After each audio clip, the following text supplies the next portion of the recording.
New ইয়র্কের জ্যাকসনের থেকে আপনাদের সঙ্গে আছে আমি খালেদ মহিউদ্দিন। জুলাই আন্দোলনের অন্যতম মুখ তিনি। বৈষম্যবিরোধী ছাত্র আন্দোলনের সমন্বয়ক হিসেবে মৃত্যু ঝুঁকি নিয়ে নিপীড়ন সয়ে হাসিনা সরকারের বিরুদ্ধে সোচ্চার ছিলেন ২৪-এ। তাদের অসীম সাহসিকতায় সেই সরকারের পতন হয়, দেশ থেকে বাধ্য হন শেখ হাসিনা। মাতৃভূমি অথবা মৃত্যুর মুখোমুখি দাঁড়িয়ে সফল আসিফ মোহাম্মদ সজীব ভূঁইয়া এখন অন্তর্বর্তী সরকারের একজন উপদেষ্টা হিসেবে গুরুত্বপূর্ণ কিছু মন্ত্রণালয় সামাল দিচ্ছেন। এখনও সোচ্চার, রাষ্ট্র সংস্কারের পক্ষে উচ্চকণ্ঠ আছেন জুলাই শহীদ ও জুলাই যোদ্ধাদের অধিকার আদায়ে। নানা বিষয়ে তিনি আলোচনায় থাকছেন, বিতর্ক থাকছে তাকে নিয়ে, তিনি তার জবাবও দিচ্ছেন। অনেক সময় নতুন করে আলোচনায় আসছেন, সবসময়, অনেক সময় না, নতুন করে আলোচনায় থাকছেন সবসময়। জনাব আসিফ মোহাম্মদ সজীব ভূঁইয়া আমাদের যুব ক্রীড়া মন্ত্রণালয়ের পাশাপাশি যিনি স্থানীয় সরকার, পল্লী উন্নয়ন, সমবায় মন্ত্রণালয় সামলাচ্ছেন, সেই উপদেষ্টা জনাব আসিফ মোহাম্মদ সজীব ভাই আজকে আমাদের অনুষ্ঠানের সঙ্গে আছেন। আর জনাব আসিফ মোহাম্মদ সজীব ভাই, আপনাকে আমাদের অনুষ্ঠানের পক্ষ থেকে, সবার পক্ষ থেকে স্বাগত জানাই। আপনি আমাদের সাথে যুক্ত হয়েছেন, সেজন্য আমাদের শুভেচ্ছা ও কৃতজ্ঞতা জানবেন। ধন্যবাদ। জনাব ভূঁইয়া, আমি যেহেতু আপনি এই জুলাই আন্দোলন থেকে শুরু করে, মানে 1 বছর আগে যে আন্দোলনটা একটা পরিণতি পেয়েছে, সেটা থেকে শুরু করে সরকারে থাকার কারণে আপনি অনেক বিষয়ে কালের সাক্ষী, সেজন্য আপনাকে একটু শুরু থেকেই একটু শুরু করতে চাই। জনাব আসিফ মোহাম্মদ সজীব ভাই, আপনি কি করে উপদেষ্টা হলেন? মানে আমি প্রশ্নটা এরকম করে করি, আপনার নাম উপদেষ্টা হিসাবে কে প্রস্তাব করলো বা কিভাবে আপনি উপদেষ্টা পরিষদে গেলেন? 5 আগস্টের পর যখন সরকার গঠন প্রক্রিয়া চলছিল, 5 থেকে 8 আগস্ট, এই সময়টাতে 5 আগস্টে আমরা সবাই একটা জায়গায় তো একমত ছিলাম যে প্রধান উপদেষ্টা হবেন ডক্টর মোহাম্মদ ইউনূস, কিন্তু বাকিদের বিষয়টা ঠিক ছিল না। তবে আমাদের কিংবা তখনকার যারা সমন্বয়ক, সবার একটা এক্সপেরিয়েন্স হচ্ছে, দেখা গেছে আমাদের 69-এর গণঅভ্যুত্থানে ছাত্রদের অবদান আছে, 90-এর গণঅভ্যুত্থানে ছাত্রদের গুরুত্বপূর্ণ অবদান আছে, তারা জীবন দিয়েছে। কিন্তু পরবর্তীতে দেশ গঠন প্রক্রিয়ায় বা সেটাতে ছাত্রদের অংশীদারিত্ব না থাকার কারণে দেখা গেছে যে ছাত্রদের ভাগ্যের আসলে কোনো পরিবর্তন হয় নাই। আর একটা বিষয় ছিল, সেটা হচ্ছে গণঅভ্যুত্থানের পরে আমরা যখন উপদেষ্টাদের তালিকা নিজেরাও করছিলাম, আরো বিভিন্ন জায়গা থেকে স্টেক হোল্ডারদের থেকে নিচ্ছিলাম তালিকা, তো দেখে আমাদেরও অতটা শিওর হতে পারছিলাম না, কারণ আমরা তো তাদেরকে ব্যক্তিগতভাবে চিনতাম না, আমরা হয়তো টিভিতে দেখেছি বা অনেককে দেখিও নাই। শিওর হতে পারছিলাম না যে তারা কতটুকু গণঅভ্যুত্থানকে ধারণ করে কাজ করবে। তো সেই জায়গা থেকে আমার যতদূর মনে পড়ে 6 কি 7 আগস্ট টিএসসি তে আমাদের 158 জন সমন্বয়ক সহ আরো যারা গুরুত্বপূর্ণ ভূমিকা রেখেছিল তাদেরকে নিয়ে একটা বৈঠক ছিল। তো ওই বৈঠকেই মোটামুটি সবাই প্রস্তাব করে যে আমাদের মধ্য থেকে, ছাত্রদের মধ্য থেকে উপদেষ্টা পরিষদে যাওয়া উচিত। এবং সেখানে যদিও বাকি স্টেক হোল্ডারদের থেকে, যেমন তখন সেনাবাহিনী একটা স্টেক হোল্ডার ছিল, তারপরে রাজনৈতিক দলগুলো স্টেক হোল্ডার ছিল, তো উপদেষ্টা পরিষদে যাওয়া উচিত। তো সব দিক থেকে হচ্ছিল যে 2 জন গেলে, তারপরে সেখানেই সবাই মিলে সিদ্ধান্ত নেয় যে নাহিদ ভাই এবং আমি উপদেষ্টা পরিষদে যাব প্রাথমিকভাবে। পরবর্তীতে তো মাহফুজ ভাই মাননীয় প্রধান উপদেষ্টার বিশেষ সহকারী হন এবং পরবর্তীতে উপদেষ্টা হন। সেটা কি 158 জন সমন্বয়ক যারা ছিলেন তারা নাম প্রস্তাব করে সেটা ঠিক করেছেন? মানে সেটা কি কোনো ভোটাভুটির মাধ্যমে? না, হ্যাঁ, সমন্বয়কদের মধ্যে যারা উপস্থিত ছিলেন সবার মোটামুটি ঐকমত্যের ভিত্তিতেই আমরা যাই। ওকে, উপদেষ্টাদের তালিকার কথা আপনি বলছিলেন, সেই উপদেষ্টাদের তালিকা কার কার কাছ থেকে আসছিল? আপনারা মানে এই কারা উপদেষ্টা হবেন সেই সিদ্ধান্ত কি আপনারাই নিচ্ছিলেন? মানে যারা আমরা একটা প্রক্রিয়ার মধ্য দিয়ে গিয়েছি, সে সময়টায় আমরা একটা লিয়াজো কমিটি করেছি, আপনি যদি মনে করতে পারেন। সেটার লিড দিচ্ছিলেন আমাদের বর্তমান উপদেষ্টা মাহফুজ আলম এবং আরো 4-5 জন যারা বিভিন্ন সোসাইটির বিভিন্ন সেক্টরের সাথে বিভিন্নভাবে সম্পৃক্ত, ছাত্রদের মধ্য থেকেই। তো ওনারা মিলেই বিভিন্ন স্টেক হোল্ডারদের সাথে, যেমন বিএনপির সাথে আলোচনা হয়েছে উপদেষ্টা পরিষদ নিয়ে, আমাদের মাননীয় প্রধান উপদেষ্টা ডক্টর মোহাম্মদ ইউনূস স্যার একটা লিস্ট পাঠিয়েছিলেন আমাদের কাছে, সেখান থেকে ইনক্লুড হয়েছে, স্যার নিজে অনেককে ইনক্লুড করেছেন। তো সবকিছু মিলিয়ে একটা উপদেষ্টা পরিষদ প্রাথমিকভাবে গঠিত হয়েছিল, পরবর্তীতে বিভিন্ন সময় সেটা আরো বর্ধিত হয়েছে। তার মানে হচ্ছে যে আপনারা বিএনপির একটা লিস্ট, জামাতের একটা লিস্ট, প্রফেসর ডক্টর মোহাম্মদ ইউনূসের একটা লিস্ট, সবগুলি নিয়েই মোটামুটিভাবে আমরা যেটা আপনাদের কাছ থেকে জানতে পেরেছি বিভিন্ন সময়, বা উপদেষ্টারাও বলেছেন যে একটা সবগুলি নামের মধ্যে থেকে যে নামটা কমন বা যে নামটা নিয়ে বিতর্ক সবচেয়ে কম, এরকম নামগুলি আপনারা খুঁজছিলেন। ফাইনালি আপনারা যে উপদেষ্টা পরিষদটা পান, সেই উপদেষ্টা পরিষদটা যেই সময় আপনি শপথ নিলেন, যাদেরকে দেখলেন বা তাদের নাম শুনলেন, সেটা নিয়ে আপনারা মোটামুটি সন্তুষ্ট ছিলেন সেই সময়? এখন পর্যন্ত আসলে সত্যি কথা বলতে গেলে সেই উপদেষ্টা পরিষদের 50-60% মানুষকে আমরা চিনি, আর এর বাইরে অনেকে হয়তো আমরা চিনিও না, কিন্তু ঐকমত্যের ভিত্তিতে বা আমরা সোশ্যাল মিডিয়া কিংবা গুগল ঘেটে দেখেছি যে তাদের প্রোফাইল কিরকম। যেমন এমন অনেকের নাম আসছে যাদের প্রোফাইল বা ব্যাকগ্রাউন্ড একটু প্রবলেমেটিক, তো আমরা বিভিন্ন জন থেকে খোঁজ নিয়ে তাদের নাম বাদও দিতে হয়েছে। আবার এমন নাম আসছে যেটা হয়তো বিএনপির পছন্দ হয়নি বা এর খুবই রিজিড পজিশন ছিল, সেটাও বাদ দেওয়া হয়েছে। তো এইভাবে একটা সর্বজন গ্রহণযোগ্য একটা উপদেষ্টা পরিষদ বানানোটাই, যাতে করে সবার একটা ইয়ে থাকে, এটাই ছিল উদ্দেশ্য এবং শেষ পর্যন্ত সেটা হয়েছে। মূলত এটা কোঅর্ডিনেট করেছিল মাহফুজ ভাই, যে লিয়াজু কমিটি হয়েছিল তারাই। কারণ আমাদেরকে আবার অনেকগুলো যারা নেতৃত্বে ছিলেন তাদের অনেকগুলো দিকে আসলে মেনটেন করতে হচ্ছিল। তো আমরা দেখেছি, আমরা অবগত ছিলাম, বাট পুরো জিনিসটা প্রক্রিয়াটা মাহফুজ ভাই সহ ইয়ে করেছিলেন। ওকে, একটু মানে যেহেতু ওইখান থেকে শুরু করলাম, একটু আর্মেনিয়া কথা বলি। আপনি জানেন যে আওয়ামী লীগের যারা আছেন তারা সবাই মনে করেন, অনেকেই মনে করেন যে এটা আপনাদের ক্রেডিট না। না, আওয়ামী লীগের সবাই মনে করেন মোটামুটি এটা আপনাদের ক্রেডিট না, দেশের লোকজন কোনো আন্দোলনের মধ্যে কোনো অংশগ্রহণ করে না, এটা দেশি বিদেশি ষড়যন্ত্র এক। আর দ্বিতীয় হচ্ছে সেনাবাহিনী বন্দুকের নল উল্টা দিকে ঘুরিয়ে দিয়েছিল বলে তাদের পতন হওয়া সম্ভব হয়েছে। এবং বিশেষ করে সেনাপ্রধানকে তারা দায়ী করেন যে সেনাপ্রধানের বেইমানির কারণেই, কোট আনকোট বেইমানির কারণেই আসলে তাকে দেশ ছেড়ে চলে যেতে হয়েছে বা আওয়ামী লীগ সরকারের পতন হয়েছে। কিন্তু সেই সেনাপ্রধানের ব্যাপারে আপনার বক্তব্য, যেমন আপনি বলেছিলেন যে বুকে পাথর জমা রেখে তিনি ডক্টর মোহাম্মদ ইউনূসকে আসতে বলেছিলেন, বা সেনাপ্রধান ওয়াকার সাহেবকে সরানোর ক্ষেত্রে আপনাদের সাবেক সহযোদ্ধা বর্তমানে এনসিপির নেতা জনাব হাসনাত আবদুল্লাহর কিছু কথা, সেই সবগুলি বিষয় আপনার সাথে সেনাবাহিনীর সম্পর্ক বা সরকারের সাথে সেনাবাহিনীর সম্পর্ক খারাপ করেছে কিনা, বা সরকারের সাথে সেনাবাহিনীর সম্পর্ক আলাদা কোনো কিছু কিনা, নাকি সেনাবাহিনী একটা ডিসিপ্লিন, মানে এটা একটু আপনার কাছে একটু জানতে চাই। বিশেষ করে আপনার বক্তব্যের পরে এটা এরকম মনে হয়েছে কিনা ডক্টর মোহাম্মদ ইউনূস হয়তো সেনাপ্রধানকে এখন থেকে খারাপ ভাবতে শুরু করলেন যে উনি যেহেতু আমাকে চানই নাই তাহলে আমিও ওনাকে চাই না, ব্যাপারটা এরকম হয়েছে কিনা? সেনাবাহিনীর সাথে সরকারের কিংবা আমাদের তো কোনো বিরোধ নেই সেনাবাহিনীর সাথে, বরং আমরা মনে করি যে 5ই আগস্টের এবং এর পূর্ববর্তী গণঅভ্যুত্থানের সময়টাতে জুনিয়র অফিসার সহ যারা আছেন তাদের একটা চাপ ছিল যে তারা কোনোভাবেই গুলি করবেন না। সেটা বিভিন্ন মাধ্যমে আমরা দেখেছি, দরবার হলের মিটিং এর ইনফরমেশন লিক হয়েছে, সেখানে আমরা দেখেছি। তো তাদের এই অবদানকে অবশ্যই আমরা স্বীকার করি। তবে কিছু একটা জায়গায় আমার মনে হয় যে জায়গাটায় কনফ্লিক্ট, সেটা হচ্ছে আওয়ামী লীগের প্রশ্নে, যেটা আমাদের যেই সরকার গঠনের উদ্দেশ্যে 6 তারিখ বঙ্গভবনে যে বৈঠক হয় 3 বাহিনী প্রধান এবং রাষ্ট্রপতির সাথে, সে সময়কার আমি আগে একটু বলে নিই, কারণ এর আগে যখন কথা বলছি সবাই অনেকে বলতেছিল যে আমার শপথ ভঙ্গ হয়েছে। আমার শপথ গ্রহণ হয়েছে 8ই আগস্ট। 8ই আগস্টের পূর্বের যে কোনো সময়কার বক্তব্য আমার শপথের মধ্যে ইনক্লুডেড হবে না। 8ই আগস্টের পরবর্তী যদি কোনো আমি রাষ্ট্রীয় গোপন তথ্য পাবলিক করি, তা সেক্ষেত্রে আমার শপথ ভঙ্গ হতে পারে। তো গোপনীয়তা শপথ ভঙ্গ হওয়ার বিষয়টা অনেকে বলেছে। তো সেই মিটিংটা ছিল 6 আগস্ট, সরকার গঠন প্রক্রিয়া আমরা যখন ইয়াতে আলোচনা করি। তো সেখানেই এটা আমি আমার আগের বক্তব্য বলেছি যে সেখানে এই কথাটা এসেছিল যে সেনাপ্রধান বলেছিলেন যে দেশের 30-40% মানুষ তো আওয়ামী লীগকে সাপোর্ট করে। তো যে অন্তর্বর্তীকালীন সরকার আসবে সেটার তো সবার কাছে গ্রহণযোগ্য হইতে হবে। তো আওয়ামী লীগের সেই 30-40% মানুষ তো ডক্টর মোহাম্মদ ইউনূসকে হেট করেন। তো এটা নিয়ে আমাদের 3-4 ঘন্টার মতো প্রায় এই টপিক সহ আরো প্রাসঙ্গিক অন্যান্য টপিক ছিল, বাট এটাই ছিল মূল টপিক। 4 ঘন্টার মতো সম্ভবত বৈঠক হয়েছিল। সেখানে আমরা 4 জন ছিলাম। বাইরে ছিলেন তখন আসিফ নজরুল স্যার ছিলেন, তানজিমউদ্দিন স্যার ছিলেন ঢাকা বিশ্ববিদ্যালয়ের, আরো সমন্বয়করা ছিলেন। ভেতরে আমরা 4 জন ছিলাম, আমি, নাসিরউদ্দিন পাটোয়ারি ভাই, মাহফুজ আলম ভাই আর নাহিদ ইসলাম। তো তখন মূল আলোচনার বিষয়বস্তু ছিল এটাই। এবং আমি তো আমার আগের সাক্ষাৎকারে বলেছি যে, এবং আমি এটা নিজের থেকে বানিয়ে বলি নাই যে বুকে পাথর চাপা দিয়ে মেনে নিলাম, এটা আমি ওনার বক্তব্যকে কোট করেছি। এবং এই বিষয়ে আমার জানা মতে কোনো রিবাটাল বা এরকম কিছু তো আসে নাই।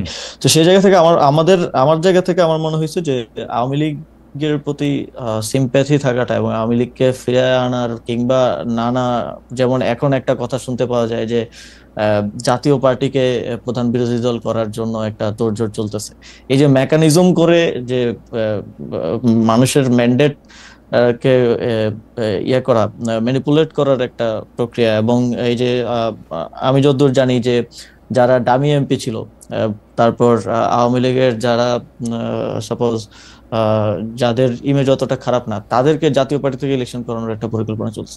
এই যে এই ধরনের উদ্যোগ বা এই ধরনের বিষয়গুলোর কারণেই কিন্তু আহ, আহ, আমি ব্যক্তিগতভাবে এবং সরকারেরও বিভিন্ন অংশ এই বিষয়টা নিয়ে হয়তো স্কেপটিক্যাল থাকতে পারে, এবং সেটা কতটুকু আসলে যেটা বলছেন যে স্যারের সাথে সম্পর্ক খারাপ, এটা আমি কখনো দেখি নাই। স্যার সবসময় সবাইকে ওন করে সবাইকে সাথে নিয়ে আসলে কাজ করতে চান, এবং মূলত 5ই আগস্টের পরে এত বড় একটা অভ্যুত্থান বিপ্লবের পরে বাংলাদেশে যে পরিস্থিতি খারাপের দিকে যায় নাই, দেশটা যে একটা গৃহযুদ্ধের দিকে যায় নাই, বরং আস্তে আস্তে আরো স্টেবিলিটির দিকে আসছে, এটা মূলত স্যারের এই সবাইকে অ্যাকোমোডেট করে কাজ করার মানসিকতার কারণেই সম্ভব হয়েছে। উম, আমি এই জায়গাটায় যদি আপনাকে একটু বলি, যে কারণ এগুলি খুবই গুরুত্বপূর্ণ প্রসঙ্গটা হচ্ছে এরকম যে ধরেন আপনি বলছিলেন যে মেকানিজম করে কোনো কিছুর একটা ম্যান্ডেট আদায় করা, যেমন আপনি এখন জাতীয় পার্টির কথা বললেন যে জাতীয় পার্টিকে প্রধান বিরোধী দল বানানোর একটা মেকানিজমের কথা শোনা যাচ্ছে। আমরা কিন্তু বিভিন্নভাবে শুনতে পাচ্ছি যে সরকারের ভিতরে আরেকটা সরকার আছে। আমরা এরকমও শুনতে পাচ্ছি যে গোয়েন্দা সংস্থাগুলি যারা শেখ হাসিনার সময়ে অ্যাক্টিভ ছিলেন তারা এখনও অ্যাক্টিভ আছেন, বিশেষ করে ডিজিএফআইয়ের কথা বলা হয়। কিন্তু আমরা তো দেখি ডিজিএফআই তো সরকার প্রধানকে রিপোর্ট করে, সেনা প্রধানকে না।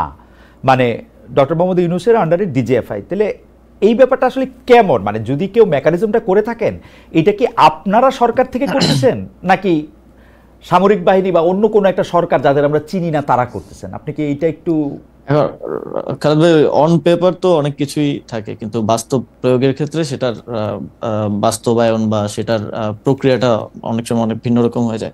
আসলে 5ই আগস্টের পরে এখানে শেখ হাসিনা থাকা অবস্থায় যেমন ক্ষমতার কেন্দ্র ছিল শেখ হাসিনা এবং আওয়ামী লীগ রাজনৈতিক দল হিসেবে, 5ই আগস্টের পরে তো ক্ষমতার কেন্দ্রগুলো অনেক অনেক দিকে ভাগ হয়ে গেছে। এখন তো সরকার একমাত্র ক্ষমতার কেন্দ্র না, যেটার আমি মনে করি যে এই ঘটনা প্রবাহে অনেকের অনেক ভুল ছিল, এবং সেই ভুলগুলোর জন্যই দেখা গেছে যে এই ক্ষমতার এই কেন্দ্র বিভাজিত হয়েছে। রাজনৈতিক দলগুলো একটা এখন ক্ষমতার কেন্দ্রে আছে, কারণ হচ্ছে সরকারের যে কোনো পলিসি ডিসিশন, বিগ ডিসিশন রাজনৈতিক দলগুলোকে ছাড়া নেওয়া যাচ্ছে না, তাদের সাথে বোঝাপড়ার ভিত্তিতে, ঐকমত্যের ভিত্তিতে নিতে হচ্ছে।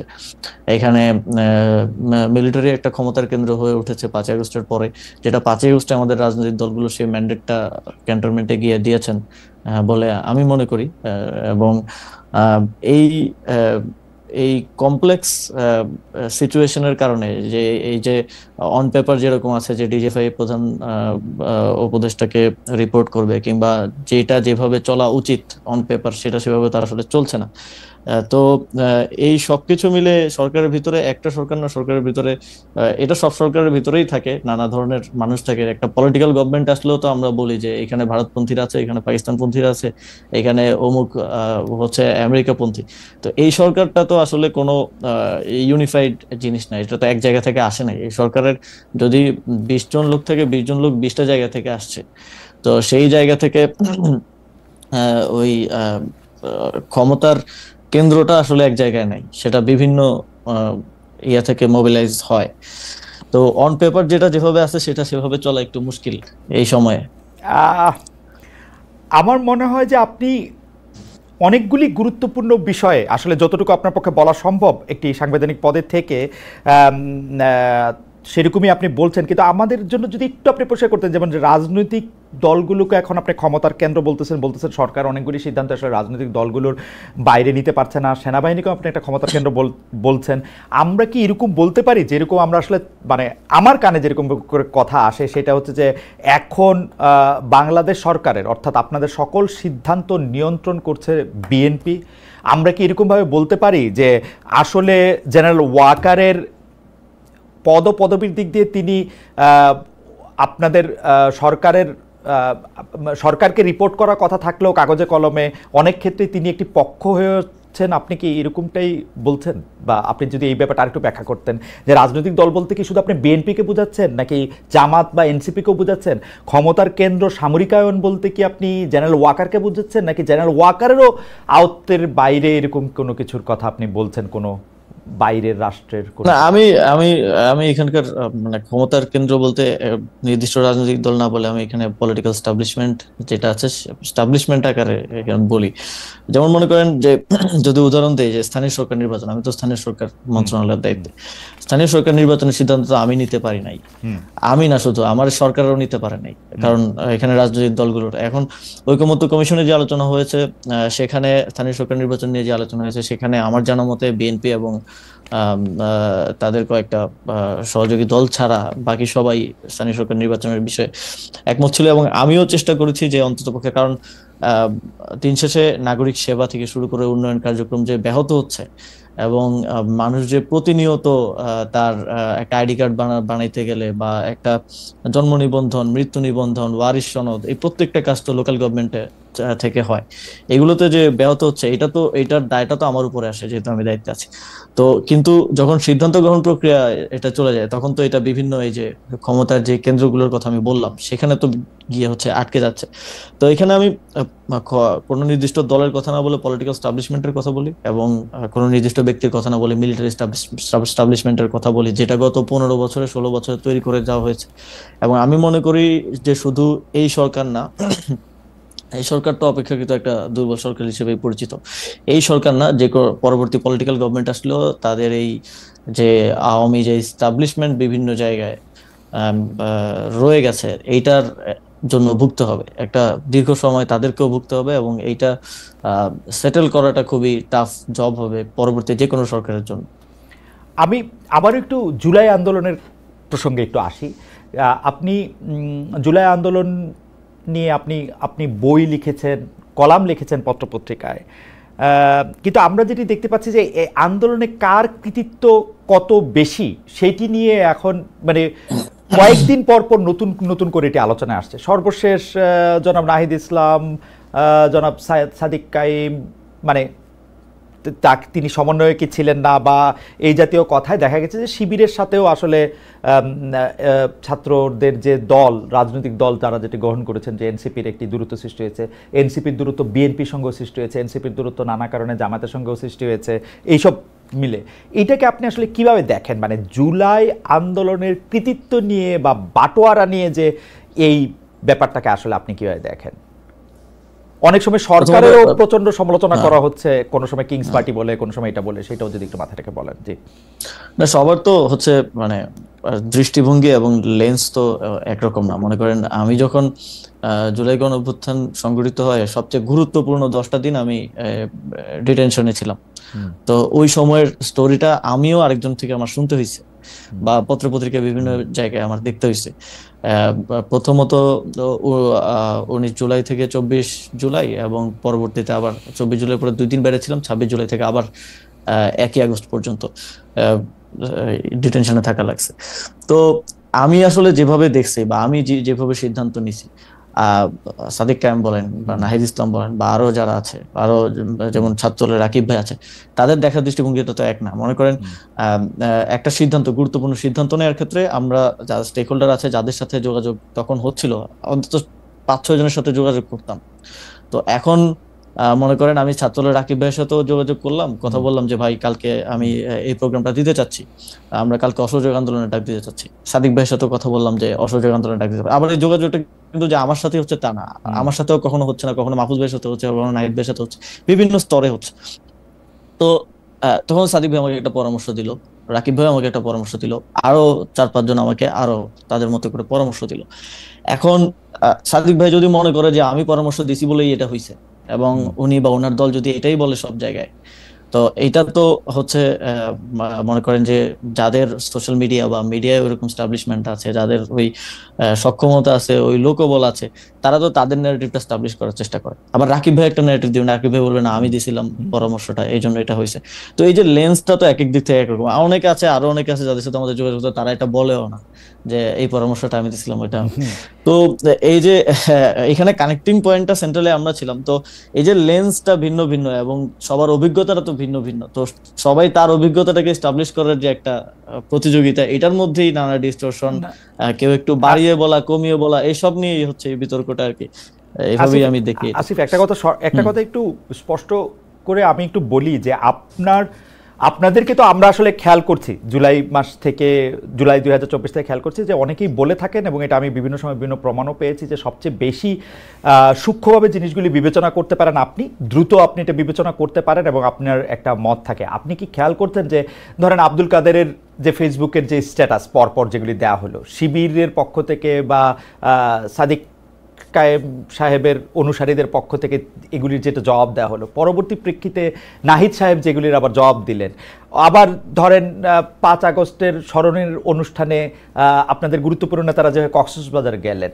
আবার তাদেরকে যেভাবে শোকজ দেওয়া হলো, এই পুরোটা জিনিস এরকম মনে হয় না যে জুলাই আন্দোলনের, মানে আপনি লেন্স থেকে দেখা না দেখার কথা বলতেছিলেন, কিন্তু আপনার মনে হয় না যে জুলাই আন্দোলনের এক একটা গ্রুপ এক একজনের অনেক বড় শত্রুতে পরিণত হয়েছে? এইটা আপনার মনে হয় কিনা? দেখেন, ওই এখানে যাদের কথা বলছেন সবাই তো ইয়াং, এবং সবার বয়সই আমার মতে 30 বছরের নিচে। তো স্বাভাবিকভাবেই মানে এই বয়সের মানুষজনের মধ্যে খুব দ্রুত রিয়েক্ট করে ফেলার বা দ্রুত হচ্ছে এক ধরনের রক্ত গরম থাকার বিষয় আছে না, তো সেটার একটা রিফ্লেকশন এটা আমি মনে করি। তবে এইটা আমার মনে হয় যে ছোটখাটো বিষয়ে, বিভিন্ন স্বার্থগত বিষয় কিংবা কৃতিত্বের বিষয় হোক, কিংবা সামনে হয়তো ডাকসু আছে বা আরো কিছু বিষয়ে, এটা নিজেদের মধ্যে ছোটখাটো মতানৈক্য বলেই আমি মনে করি। কারণ এখনো বিগার কোশ্চেনে সবার কর্মপন্থা হয়তো ভিন্ন, যারা জুলাই গণঅভ্যুত্থানের স্টেক হোল্ডার ছিলেন, যারা অংশগ্রহণকারী ছিলেন, কিন্তু আওয়ামী লীগের প্রশ্নে বলেন, ফ্যাসিবাদের প্রশ্নে বলেন, একটা সুন্দর বাংলাদেশ গড়ার প্রশ্নে বলেন, আমি দেখেছি যে সবাই কাজ করছে। সবার কর্মপন্থা হয়তো ভিন্ন হতে পারে, বা কেউ এটা নিয়ে ডিবেট থাকতে পারে যে কে বেশি করতেছে কে কম করতেছে, বা অনেক যেটা কক্সবাজার যাওয়ার কথা বললেন শোকজ, বা অনেকগুলো মনে হতে পারে যে এরা বাচ্চামি করতেছে, বা তো ওই বয়সের একটা বিষয়টা আছেই। কিন্তু আমার মনে হয় না যে এটা এত বড় বিরোধ যেটা আসলে শত্রুতা বলা যায়। আমার মনে হয় যে আসিফ, আমি এই প্রসঙ্গ শেষ করছি এখানে। কেউ যে বলছেন যে এই বিরোধটা আসলে কোনো কিছুর বাটোয়ারা নিয়ে, অর্থাৎ যারা এটার কেন্দ্রে থাকবেন তারা চাঁদা, যদি আমি পজিটিভ অর্থও বলি, পার্টি চালানোর জন্য চাঁদা হোক বা অন্যান্য গুরুত্বের জন্য কোনো গুরুত্ব পাওয়া হোক, বা বড় নেতা ভবিষ্যতে হওয়ার জন্য এইটা গুরুত্বপূর্ণ, এইভাবে আপনি দেখেন কিনা? আপনি যেটা বললেন সেটা ঠিক আছে, বয়সের একটা, কিন্তু ওইভাবে দেখেন কিনা? এই বিষয়গুলো তো আছেই। মনে করেন সবার মধ্যেও তো একটা প্রতিযোগিতা আছে, যে মনে করেন শিবির মনে করে বা জামাত মনে করে আমাদের এখান থেকে তরুণ নেতৃত্ব উঠে আসুক, তো আবার এনসিপি মনে করে যে, এনসিপি মনে করতে পারে যে যেহেতু গণঅভ্যুত্থানের অধিকাংশ নেতাই এখানে, আমরাই গণঅভ্যুত্থানের একমাত্র মানে সবচেয়ে বড় স্টেক হোল্ডার। তো এইগুলো নিয়ে মতানৈক্য, মতের অমিল আছে এবং প্রতিদ্বন্দ্বিতাও হবে সামনে ছাত্র সংসদ নির্বাচন। টাকা পয়সা দিয়ে আছে কিনা সেটা একটু বলেন, যে একদম টাকা পয়সা দিয়ে আছে কিনা? আমার মনে হয় না, টাকা পয়সা আমি অন্তত দেখি নাই। এটা গুরুত্ব পাওয়া বা হচ্ছে কারো মনে হচ্ছে গ্রিভেন্স থাকে না, যে আমার কথাটা বললো না, এই কথাটা বলতে গিয়ে, কিন্তু আমি তো ওই ঐতিহাসিক প্রেক্ষাপটে ছিলাম। এই গ্রিভেন্স গুলো থেকেই বেশি এটা শুরুটাও হয়েছে এবং এটা দিন দিন বাড়ছে। তবে আমি মনে করি যে এই বিষয়গুলোতে আরো বেশি, মানে যদি কমিউনিকেশন থাকে জুলাইয়ের বিভিন্ন পক্ষের মধ্যে, তাহলে আমার মনে হয় যে এই জিনিসগুলো জনসম্মুখে এরকম হাস্যকর পরিস্থিতিতে আসা থেকে আসলে ইয়া করা যায়, জনসম্মুখে হাস্যকর পরিস্থিতি। কিন্তু ঠিক আছে, আমি এই প্রসঙ্গ থেকে একটু অন্য প্রসঙ্গে যাই। অনেক সময় আপনার এবং জনাব মাহফুজ আলমের নিরপেক্ষতা নিয়ে প্রশ্ন ওঠে, কারণ আপনারা যেহেতু জুলাই আন্দোলনের সামনের দিককার মুখ, এবং আপনাদের বাকি বন্ধুরা যেহেতু বাকি সহযোদ্ধারা, আমি এভাবে যদি বলি, বাকি সহযোদ্ধারা যেহেতু এখন রাজনৈতিক দল করেছেন, আপনারা সেখানে যাবেন কবে, কেন যাচ্ছেন না, আসলে যাবেন কিনা, সেগুলো নিয়ে নানা রকম প্রশ্ন ওঠে। আমি সেইখান থেকে আসলে সরাসরি এই প্রশ্ন করতে চাই যে আপনার, মানে মাহফুজ আলমের উত্তর তো মাহফুজ আলম, জনাব মাহফুজ আলমের সাথে দেখা হলে নিশ্চয়ই তিনি দিবেন, কিন্তু আপনার কাছে প্রশ্ন যে আপনি রাজনীতিতে কবে যাবেন, পদত্যাগ করবেন কিনা, সরকারে থাকবেন কিনা, সে ব্যাপারে সিদ্ধান্ত নিয়েছেন কিনা? অনেকেই বলে থাকেন যে আপনি হয়তো রাজনীতি করবেন, ভোটও করবেন, কিন্তু যতদিন পারা যাচ্ছে ততদিন আপনি আপনার সরকারি বাসভবনে বা সরকারি পদে থাকতে চান। মানে আপনি আবার খুবই প্রিয় সেই জন্য বলি যে অনেকে হ্যাঁ, বলে থাকে যে আপনি পতাকাবাহী গাড়িতে আরো কিছুদিন চড়বেন, তারপরে ইলেকশন যখন এগিয়ে আসবে তখন আপনি গিয়ে মানে দেখেন খালেদ ভাই, পতাকাবাহী গাড়ি বা এই বিষয়গুলো মানে এটা আমরা কখনো চাইও নাই, বা এটার প্রতি আমাদের ওইরকম কোনো মোহও নাই। আমার দিক থেকে বিষয়টা হচ্ছে কিছু দায়িত্ব নিয়ে তো আমি এখানে আসছি, এবং কিছু দায়িত্ব গণঅভ্যুত্থানের সময়, সেই সময়টাতে যখন সমন্বয়করা আমাদেরকে সিলেক্ট করে তখন থেকেই দেয়া যে এই সরকারকে জুলাই গণঅভ্যুত্থানের পক্ষে রাখা, পক্ষের ডিসিশন গুলো নেওয়ার ক্ষেত্রে প্রভাবিত করতে করা, এবং ভয়েসটা যাতে থাকে সেই জিনিসটা নিশ্চিত করার জন্য সরকারে আসা। তারপরেও যদিও অনেক অন্যান্য মিনিস্ট্রির দায়িত্ব আসছে, ফর্মাল দায়িত্ব আসছে, তো সেই জায়গা থেকে আমি মনে করি যে এখনো আমাদের কিছু কাজ বাকি আছে। একটা বড় মাইলফলক হচ্ছে এই যে ঘোষণাপত্রটা আমরা ইয়ে করতে পারলাম, জুলাই ঘোষণাপত্রটা দেওয়া সম্ভব হলো। এখনো জুলাই সনদ বাকি আছে। জুলাই সনদের বাস্তবায়ন প্রক্রিয়া কি হবে এটা নিয়ে বিভিন্ন ধরনের মতানৈক্য। আমাদের যে ঐকমত্য কমিশনের 1 মাস মেয়াদ বৃদ্ধি করা হয়েছে। তারপরে সংস্কার কমিশন, যেই সংস্কারের, আমার লোকাল গভর্নমেন্টের সংস্কার কমিশন ছিল, যেই সংস্কারের রিপোর্ট গুলো দিয়েছে সেগুলোর একটা বাস্তবায়নের বিষয় আছে। এবং আমি মনে করি যে যেই দায়িত্ব নিয়ে এবং যাদের ম্যান্ডেট নিয়ে আমি এখানে এসেছি, সেই অনেকগুলো দায়িত্বই আমাদের পালন করা বাকি রয়ে গেছে। তো সেই জায়গা থেকে যতটুকু সম্ভব সেই দায়িত্বগুলো শেষ করতে চাই, কারণ এটা একটা ঐতিহাসিক দায় হিসেবেও থেকে যাবে যদি আমি সেটা শেষ করে যেতে না পারি আমার জায়গা থেকে। তো সেটার জন্য আমরা আমাদের জায়গা থেকে কাজ করছি। তবে আমি নিজেও ব্যক্তিগতভাবে এটা এটা মনে করি, এটা আমি আগেও বলেছি যখন বিভিন্ন সময় কথা উঠেছে, যে আহ রাজনীতিতে সরাসরি জড়িত কারো সরকারে থাকা উচিত না, যদিও এরকম কয়েকজনই আছেন। এবং আমরা মনে করি যে নির্বাচনকালীন সরকারে, স্পেসিফিকলি নির্বাচনের কালীন সরকারে শুধু নির্বাচন করব কি করব না সেটার জন্য না, যদি আমি নির্বাচন নাও করি তাহলেও নির্বাচনকালীন সরকারে আমার থাকা উচিত না, যেহেতু এটা নিয়ে কনসার্ন আছে। এবং আমাদের গণতান্ত্রিক রূপান্তরের একটা, মানে আমাদের জুলাই গণঅভ্যুত্থানে যদি 3টা ম্যান্ডেট আমি ধরি, যে বিচার, সংস্কার এবং গণতান্ত্রিক রূপান্তর, তো গণতান্ত্রিক রূপান্তরের যেই দায়িত্ব আছে এবং সেখানে কনফ্লিক্ট অফ ইন্টারেস্ট এড়িয়ে চলার যে বিষয় আছে, সেখান থেকে আমি মনে করি যে রাজনীতিতে যুক্ত হওয়ার ইচ্ছা আছে এরকম কারোই নির্বাচনকালীন সরকারে থাকা উচিত না, তফসিলের আগেই তাদের আসলে।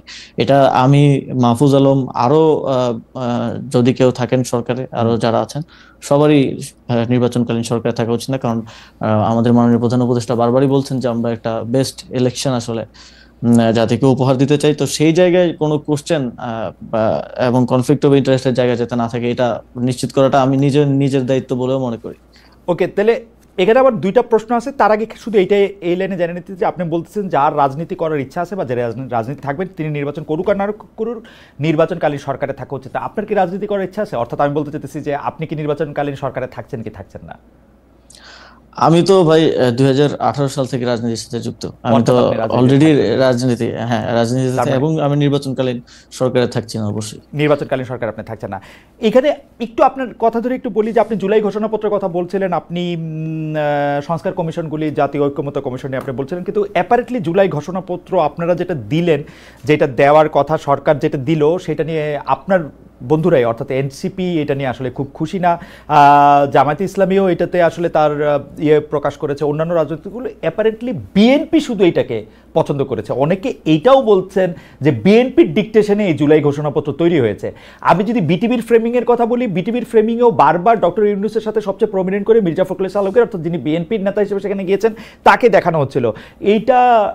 এটার কারণ কি? ডক্টর মোহাম্মদ ইউনূসকে অনেকটা বিএনপির দিকে ঝুঁকে পড়েছেন, এরকম মনে হয় আপনার?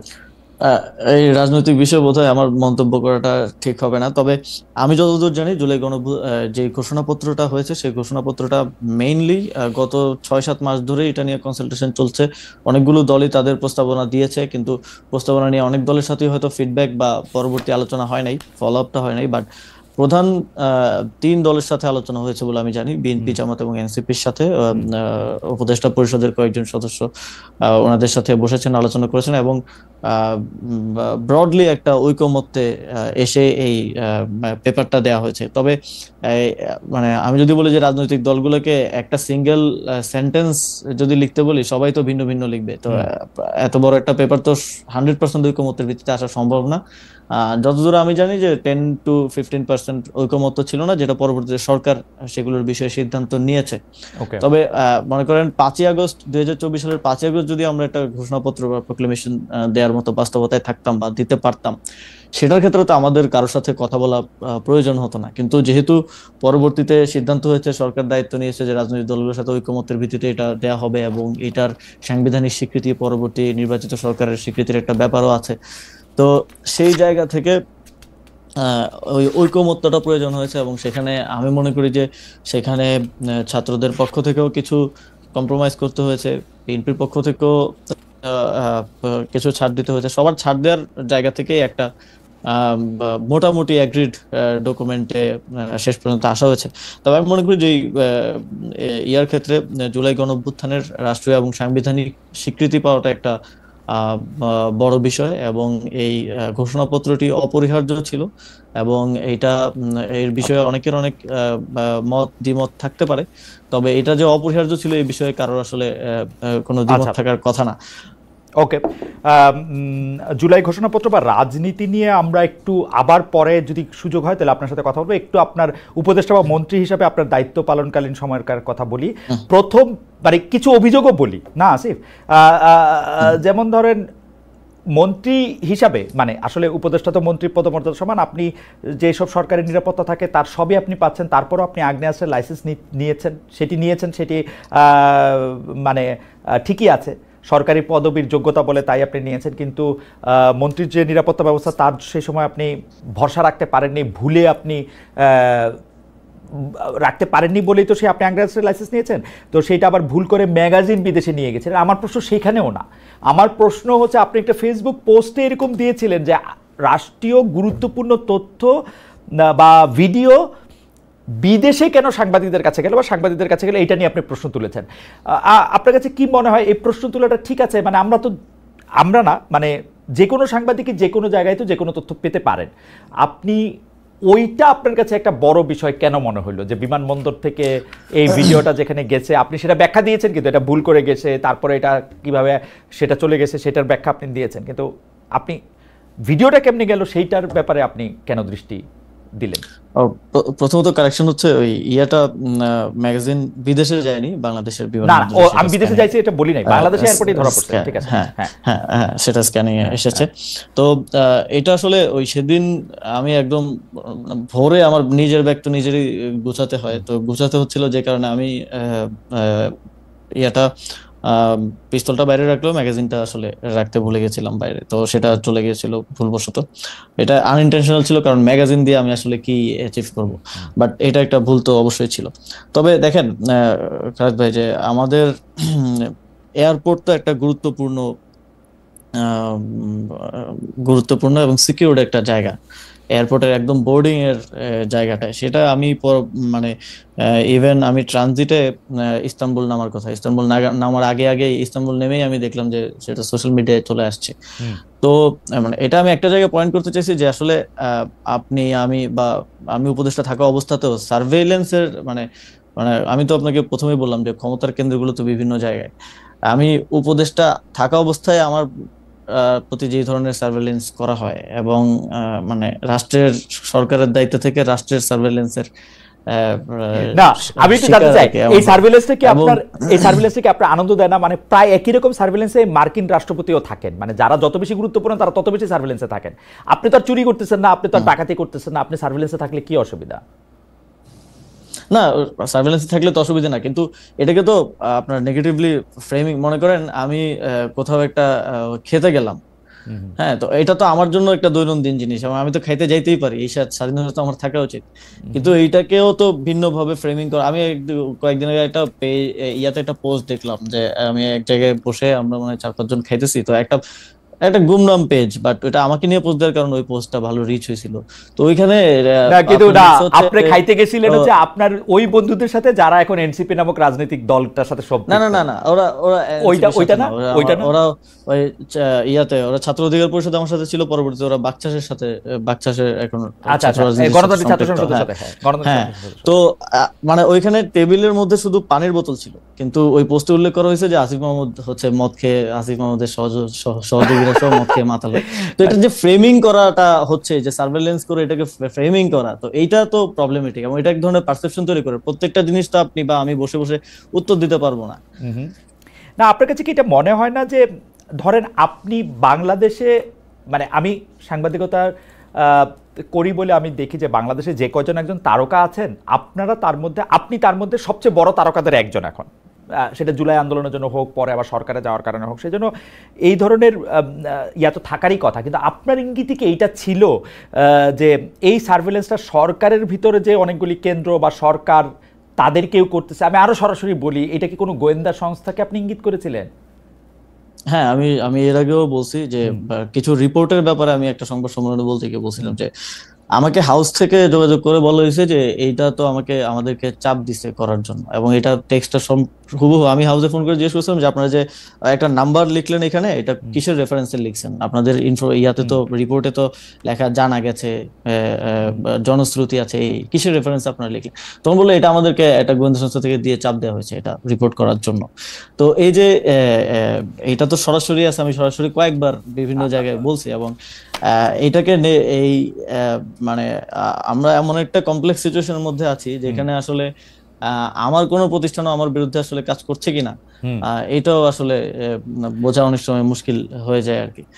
খুবই ইন্টারেস্টিং। তবে আমি আপনাকে একটা তথ্য হিসেবে একটা জিনিস জানায় রাখি, সরকারের মানে সরকারের ভিতরকার অঙ্গগুলি আসলে এভাবেই কাজ করে। মানে আমি আপনাকে দায়িত্ব নিয়ে বলতে পারি, সরকারের অনেক মানে বিগত সরকারের অনেক মন্ত্রীর বিরুদ্ধে যেসব রিপোর্ট হয়েছে তার অনেকগুলি আবার গোয়েন্দা সংস্থাও দিয়েছে। আবার এইটা কিন্তু সব সরকারের সময় করা হয়। যেমন ধরেন নাইকো দুর্নীতির সঙ্গে বিএনপির জ্বালানি প্রতিমন্ত্রী যে সম্পৃক্ত ছিলেন, সেটা গোয়েন্দা সংস্থার সরবরাহ করার রিপোর্ট। এরকম নানাভাবে এটা একটার মধ্যে থেকে একটা এরকম হইতে থাকে। এটা চেক এন্ড ব্যালেন্সের জন্য সরকার প্রধান হিসেবে করে, কিন্তু সেটা নিয়ন্ত্রণ রাখার জন্য জাতীয় স্বার্থের না, জাতীয় স্বার্থের বিষয় হলে কোনো সমস্যা নেই। আমি মনে করেন কোথাও জাতীয় স্বার্থে ভঙ্গ করার জন্য কোনো বিদেশি কারোর সাথে মিটিং করতেছি, গোপন বৈঠক করতেছি, সেটা আপনি ফাঁস করেন, সমস্যা নেই। কিন্তু আপনি আমার একেবারেই ব্যক্তিগত বিষয় যেটাকে আপনি নেগেটিভলি ফ্রেমিং করার জন্য করছেন, এটা তো নীতি বহির্ভূত হয়। অবশ্যই নীতি বহির্ভূত হয়। এবং আপনি সন্দেহ করছেন যে সরকারের ভিতরের যে অংশটুকু, মানে মানে হ্যারি পটারের ভাষায় বলতে হয়, যাদের নাম আমরা নিতে পারতেছি না প্রমাণের অভাবে, সেরকম কাউরেই আপনি সন্দেহ করতেছে, মানে ধরেন সামরিক গোয়েন্দা বাহিনী বা ওরকম কোনো কিছু, নাকি আপনাকে ফ্রেমিং? অনেকেই আছে আসলে 5ই আগস্টের পরে, আপনি একটু আগেও যেটা বললেন যে অনেকেই স্বার্থের জন্য, যারা জুলাই গণঅভ্যুত্থানে আমাদের সাথে ছিল তারও হয়তো আমাদের বা আমার সাথে নাই। আবার এনসিপির তো মনে করেন যে আমাদের অন্যান্য সহযোদ্ধারা যে রাজনৈতিক দলে আছে তাদের তো, ওনারা তো ইউনাইটেড আছেন এক জায়গায়, তো কেউ একজন বিপদে পড়লে বাকিরা হয়তো বাঁচাতে পারেন। তো আমরা তো সরকারে যারা আছি তারা তো ওই দেখা যায় যে যারা সাবেক সহযোদ্ধা তারাও আমাদেরকে বক্তব্যে গালিগালাজ করছেন যে সরকার এই কাজটা করতে পারতেছে না, ওইটা করতে পারতেছে না। পরিষ্কার আমরা তো এক ধরনের একা, আমাদের তো কোনো বন্ধু নেই। পরিষ্কার। আমি এই জিনিসটা খেয়াল করলাম, জনাব মাহফুজ আলম কয়েকদিন আগে একটা স্ট্যাটাস দিয়েছিলেন, ফেসবুক স্ট্যাটাস, সেখানেও তিনি প্রায় একই ধরনের কথা বলছিলেন যে আসলে মানে নতুন রাজনৈতিক দলকে তিনি ইঙ্গিত করেছিলেন, এই নানা ধরনের দুর্নীতির প্রসঙ্গ তিনি ইঙ্গিত করেছিলেন। আপনারা কি সত্যি মানে এরকম সরকারের মধ্যে থেকে যদি এরকম ভালনারেবল থাকেন, তাহলে তো আপনাদের আসলে, মানে আমরা যারা আপনাদেরকে সমর্থন দিয়েছিলাম তাদের কি কিছু করার আছে এই ব্যাপারে? মানে এটা কি হতে পারে সেটা আমার একটা জানার ইচ্ছা, যদি আপনাদেরকে আসলেই ফ্রেম করা হয়, আসলেই যদি আপনারা এটার মধ্যে থাকেন। আমি অবশ্য মানে আপনাদের বিরুদ্ধে অভিযোগগুলিও আমি একটু বলতে চাই। আপনি কি মনে করেন যে মানে আমাদের, আপনি 1-2 লাইনে বলবেন যে এখানে আমরা আসলে কি করতে পারি? যেমন ধরেন সরকারের কোনো একটি গোয়েন্দা সূত্র যদি বরাত দিয়ে এটি জানায়, যাদেরকে আমরা হুইসেল ব্লোয়ার বলি, আপনার বিরুদ্ধেও কোনো খবর যখন করে বা তথ্য যখন দেয়, তখন আমি এটা ছাপবই, কিন্তু বা প্রকাশ করতেই চাইবো। কিন্তু আপনি যদি মনে করেন যে এটা ফ্রেমিং করা হচ্ছে, সেখানে সাংবাদিক হিসেবে আমার আসলে করারটা কি আসলে, মানে আমরা না কি করবো? না, খালেদ, আপনার আপনার যদি মনে হয় যে এই তথ্যটা সঠিক, আপনি অবশ্যই আপনার ইনভেস্টিগেশনও করবেন, আপনি অবশ্যই এটা ভেরিফাই করবেন, তাহলে আপনি অবশ্যই ছাড়বেন। এবং সেটা যদি আপনার জার্নালিজমের নর্মসের মধ্যে পড়ে যে ঠিক আছে এটা জাতীয় স্বার্থের বিষয় বা এর কোনো দুর্নীতির প্রমাণ, তাহলে তো অবশ্যই ছাড়বেন। কিন্তু যেটা একেবারেই ব্যক্তিগত বিষয়গুলোকে নিয়ে যেভাবে ফ্রেমিং করা হয়, কিংবা এই যে রেফারেন্সলেস ভাবে নিউজ করা, ওকে, এবং এই যে হাওয়া থেকে বিভিন্ন ইনফরমেশন আসলে ছড়ানো,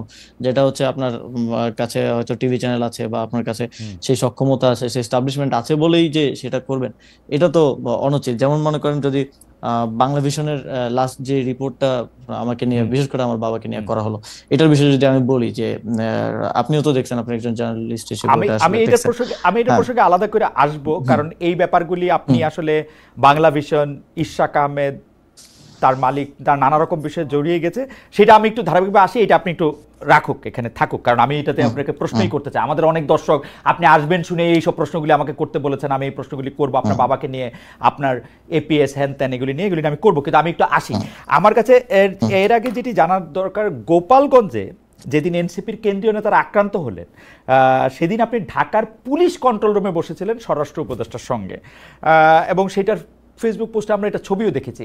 জনাব আসিফ মাহমুদ সজীব ভাই, এই ছবিটা আমার ভালো লাগে নাই। এটা যে আমার ভালো লাগে নাই, এইটা আমি আমার বিভিন্ন কথা আমি বলতেও চেষ্টা করেছি, জানতেও চেষ্টা করেছি। আজ আপনাকে পেলাম, তাই আপনার কাছে একটু জানতে চাই, আপনি কোন ক্ষমতা বলে সে একটা কন্ট্রোল রুমে বসেছিলেন, এবং আপনি কি নির্দেশ কাকে দিচ্ছিলেন যে মানে এটা করতে হবে বা ওইটা করতে হবে, এরকম কি নির্দেশ আপনি দিয়েছিলেন? না, আমি আমি কাউকে কোনো নির্দেশ দিচ্ছিলাম না। আমি সেখানে একটু মানে মূলত আমি হচ্ছে সরকারের আইন শৃঙ্খলা বিষয়ক যে উপদেষ্টা কমিটি, সেই কমিটির সদস্য, এবং সেটা হিসেবে আইন শৃঙ্খলা বিষয়ক ইয়াতে আমার থাকার ক্ষেত্রে ফর্মাল আসলে অফিসিয়াল কোনো বাধা নাই।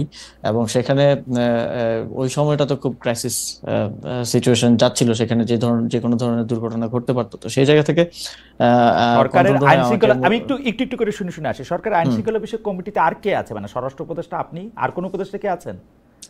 হ্যাঁ, আরো প্রায় এটা হয়তো 12 জন উপদেষ্টার আইন শৃঙ্খলা বিষয়ক কমিটি। মানে 12, মানে আইন উপদেষ্টা শৃঙ্খলা বিষয়ক কমিটির সব উপদেষ্টাই মোটামুটি সদস্য নাকি 12-13 জন সদস্য? না, সব উপদেষ্টা না, 12 জন সদস্য বোধহয়। এবং তারা এরকম কন্ট্রোল রুমে গিয়ে থাকতে পারেন, মানে আইনে বাধা নাই?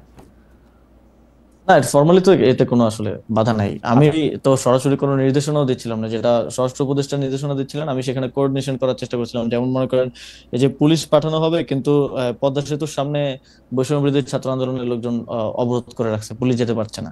তো এই কারণে এই কোঅর্ডিনেশনটার জন্য স্বরাষ্ট্র উপদেষ্টা তিনি আমাকে ফোন করেছিলেন, আমি গিয়েছিলাম। এবং তো ওদের সাথে যেহেতু আমার যোগাযোগ আছে, পূর্ব পরিচিতি আছে, তো ওদেরকে বলে তখন ওই কোঅর্ডিনেশনটা করা, যাতে করে সেখানকার ওই পরিস্থিতি সামাল দেওয়ার ক্ষেত্রে কোনো ধরনের বাধা তৈরি না হয়। এই ছবিটি কে তুলেছিল? আপনার কোনো সহকারী, মানে কে পোস্ট করেছিল? এই ছবিটির উৎস কি? এই ছবিটা আমার সাথে থেকে কেউ তুলেছিল, এবং আমার পেজে হয়তো আপনি, হ্যাঁ, যে আপনার পেজে এটা পোস্ট করেছিলেন কি আপনি এটা জানাতে যে মানে আপনি খুব পাওয়ারফুল একজন উপদেষ্টা, আপনি ইচ্ছা করলে? না না, এইটা পোস্ট করা হয়েছিল যে সরকার এটা নিয়ে কাজ করতেছে। তখন এই ধরনের একটা ইয়া চলছিল যে সরকার কিছু করতেছে না, এখানে মানুষগুলো মারা যেতে পারে। তো অ্যাটলিস্ট গভর্নমেন্টেরও তো একটা ইয়া থাকা, সে থাকা উচিত সেই জায়গা থেকে, যে গভর্নমেন্ট ইজ ওয়ার্কিং এবং গভর্নমেন্ট ইজ কনসার্ন। মানে এটা আপনার মাসল দেখানো না তো, আপনার পিস্তলের ম্যাগাজিন না, দেখানো বা পিস্তলের গুলি দেখানো না তো এটা? এটা এটা কোনোভাবেই না। এবং ইয়াতে মানে ওইটাও তো ম্যাগাজিন তো দেখানোর জন্য না, এটা না, তো ওইটা দেখানো। দাঁড়া, ওইটা আমি কারণ ওইটা আমি ওইটা আমি নিজেও বিব্রত আচ্ছা, হয়েছি। হ্যাঁ, কিন্তু ওই ছবিটা আপনি পোস্ট করেছিলেন এই কারণে না তো, দেখো যে আমি কিন্তু I'm here, I'm on the chair, আমি ওরকম বলার জন্য না তো? না মানে আছে না একটা ফ্লেক্স? না, আমার মনে হয় যে এই সরকারের একটা দুর্বলতার জায়গা হচ্ছে সরকারের কমিউনিকেশন আসলে একটু কম। দেখা যায় আওয়ামী লীগের সময় আমরা দেখেছি যে কাজ যতটুকু করতে এর থেকে বেশি বলতো।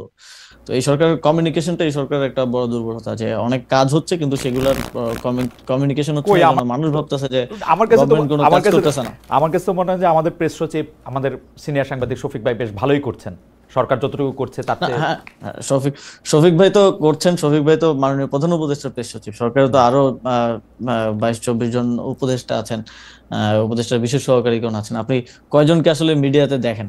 আচ্ছা, এটা কে ঠিক করে জনাব আসিফ? যে আমি এটা উনাকে জিজ্ঞেস করছিলাম যে আপনার তো 22 জন উপদেষ্টা আছে, উনার অফিসে জিজ্ঞেস করছিলাম, আসলে ডেপুটি প্রেস সেক্রেটারির সাথে কথা হচ্ছিল যে 22 জন উপদেষ্টা আছে, যে এর মধ্যে আপনি কোন উপদেষ্টার কাজকে সামনে আনবেন, কোন কাকে পিছনে আনবেন? কারণ আমরা দেখি মাঝে মাঝে উপদেষ্টাদের কথাও প্রেস উইং থেকে বলা হয়, কিন্তু কার কথা কিভাবে বলা হবে এটা কি মানে ক্যাবিনেটে বসে আপনারা ঠিক করেন, নাকি ডক্টর ইউনূস নির্দেশ দেন যে এদের কথা বলবেন বা আমার কথা বলবেন? না, এটা হচ্ছে মাঝে মধ্যে হয়তো দেখেন যে ইয়ার সাথে, শফিক ভাইয়ের সাথে সংবাদ সম্মেলনে উপদেষ্টারা থাকেন। তো কনসার্ন যেই মন্ত্রণালয়ের কাজ হয়, যেমন আমার মন্ত্রণালয়ে একটা আইন পাশ হলো, সেটার বিষয়ে ব্রিফ করার জন্য আমি ওনার সাথে গেলাম, বা অন্য কারো কনসার্ন।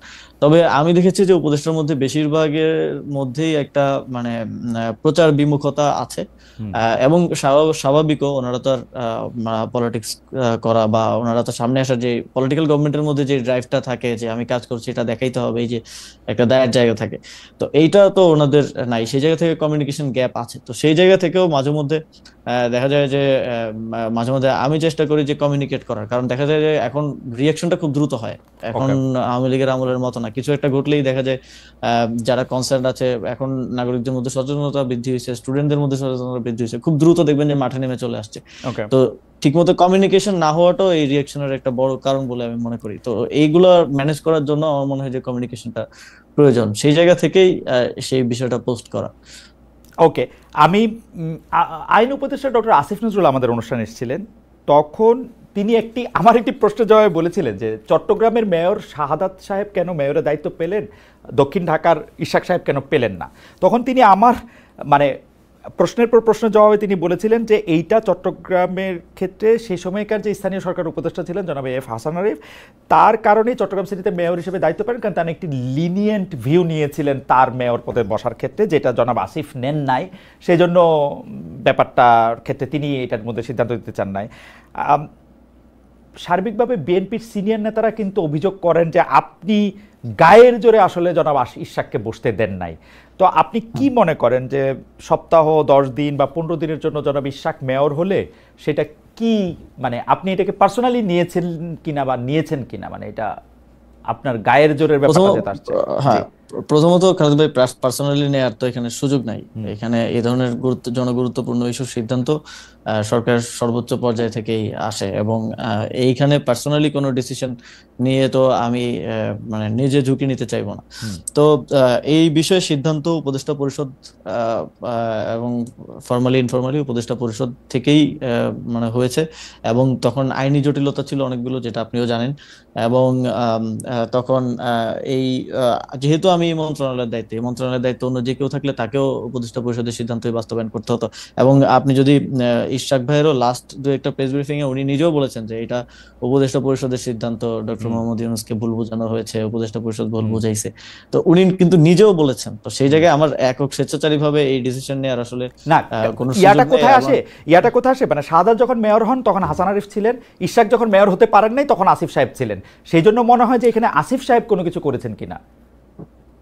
না, এটা হাসান আরিফ স্যার হয়তো সেই সময়টার কথা আমার ঠিক মনে নেই, এটা হয়তো তিনি উপদেষ্টা পরিষদে আনেন নাই, কিংবা ওই বিষয়ে এত বেশি আইনি জটিলতাও ছিল না।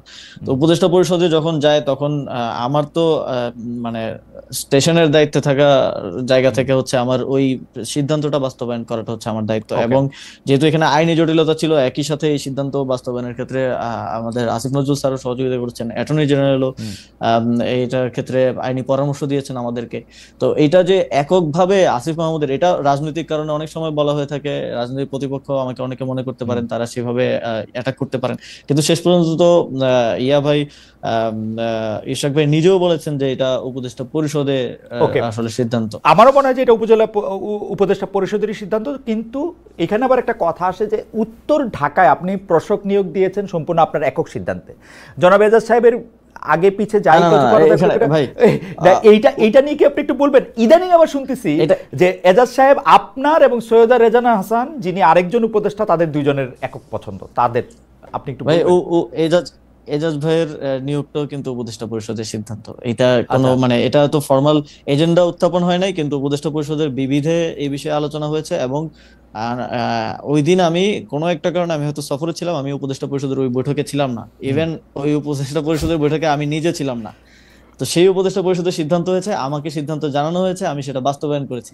তো এখন এইটা তো পারসেপশন, ওই যে বললাম যে রাজনৈতিক কারণে পারসেপশন তৈরি করা হয় যে একক সিদ্ধান্ত, একক সিদ্ধান্ত এত বড় জায়গায় আসলে নেওয়ার সুযোগ নেই। যদি একক সিদ্ধান্ত নেওয়ার সুযোগ থাকতো আমি আপনার লোকাল গভর্নমেন্ট ইলেকশন দিয়ে দিতাম, আরো অনেক কিছু করে আপনার ফেলতে কাছে কি পারতাম। মনে হয় না ডক্টর হ্যাঁ, মোহাম্মদ ইউনূস যদি তার কোনো একটা বক্তব্যে বা কোনো জায়গায় কোনো কিছুতে যদি এটা পরিষ্কার করতেন যেটা উপদেষ্টা পরিষদের সিদ্ধান্ত, তাহলে আপনার উপর এতগুলি জিনিস আসতো না, এবং ডক্টর মোহাম্মদ ইউনূস ইচ্ছা করে বা ডক্টর মোহাম্মদ ইউনূসের অন্যান্য উপদেষ্টা পরিষদ ইচ্ছা করে এটা জনাব আসিফের উপরে আনতেছেন,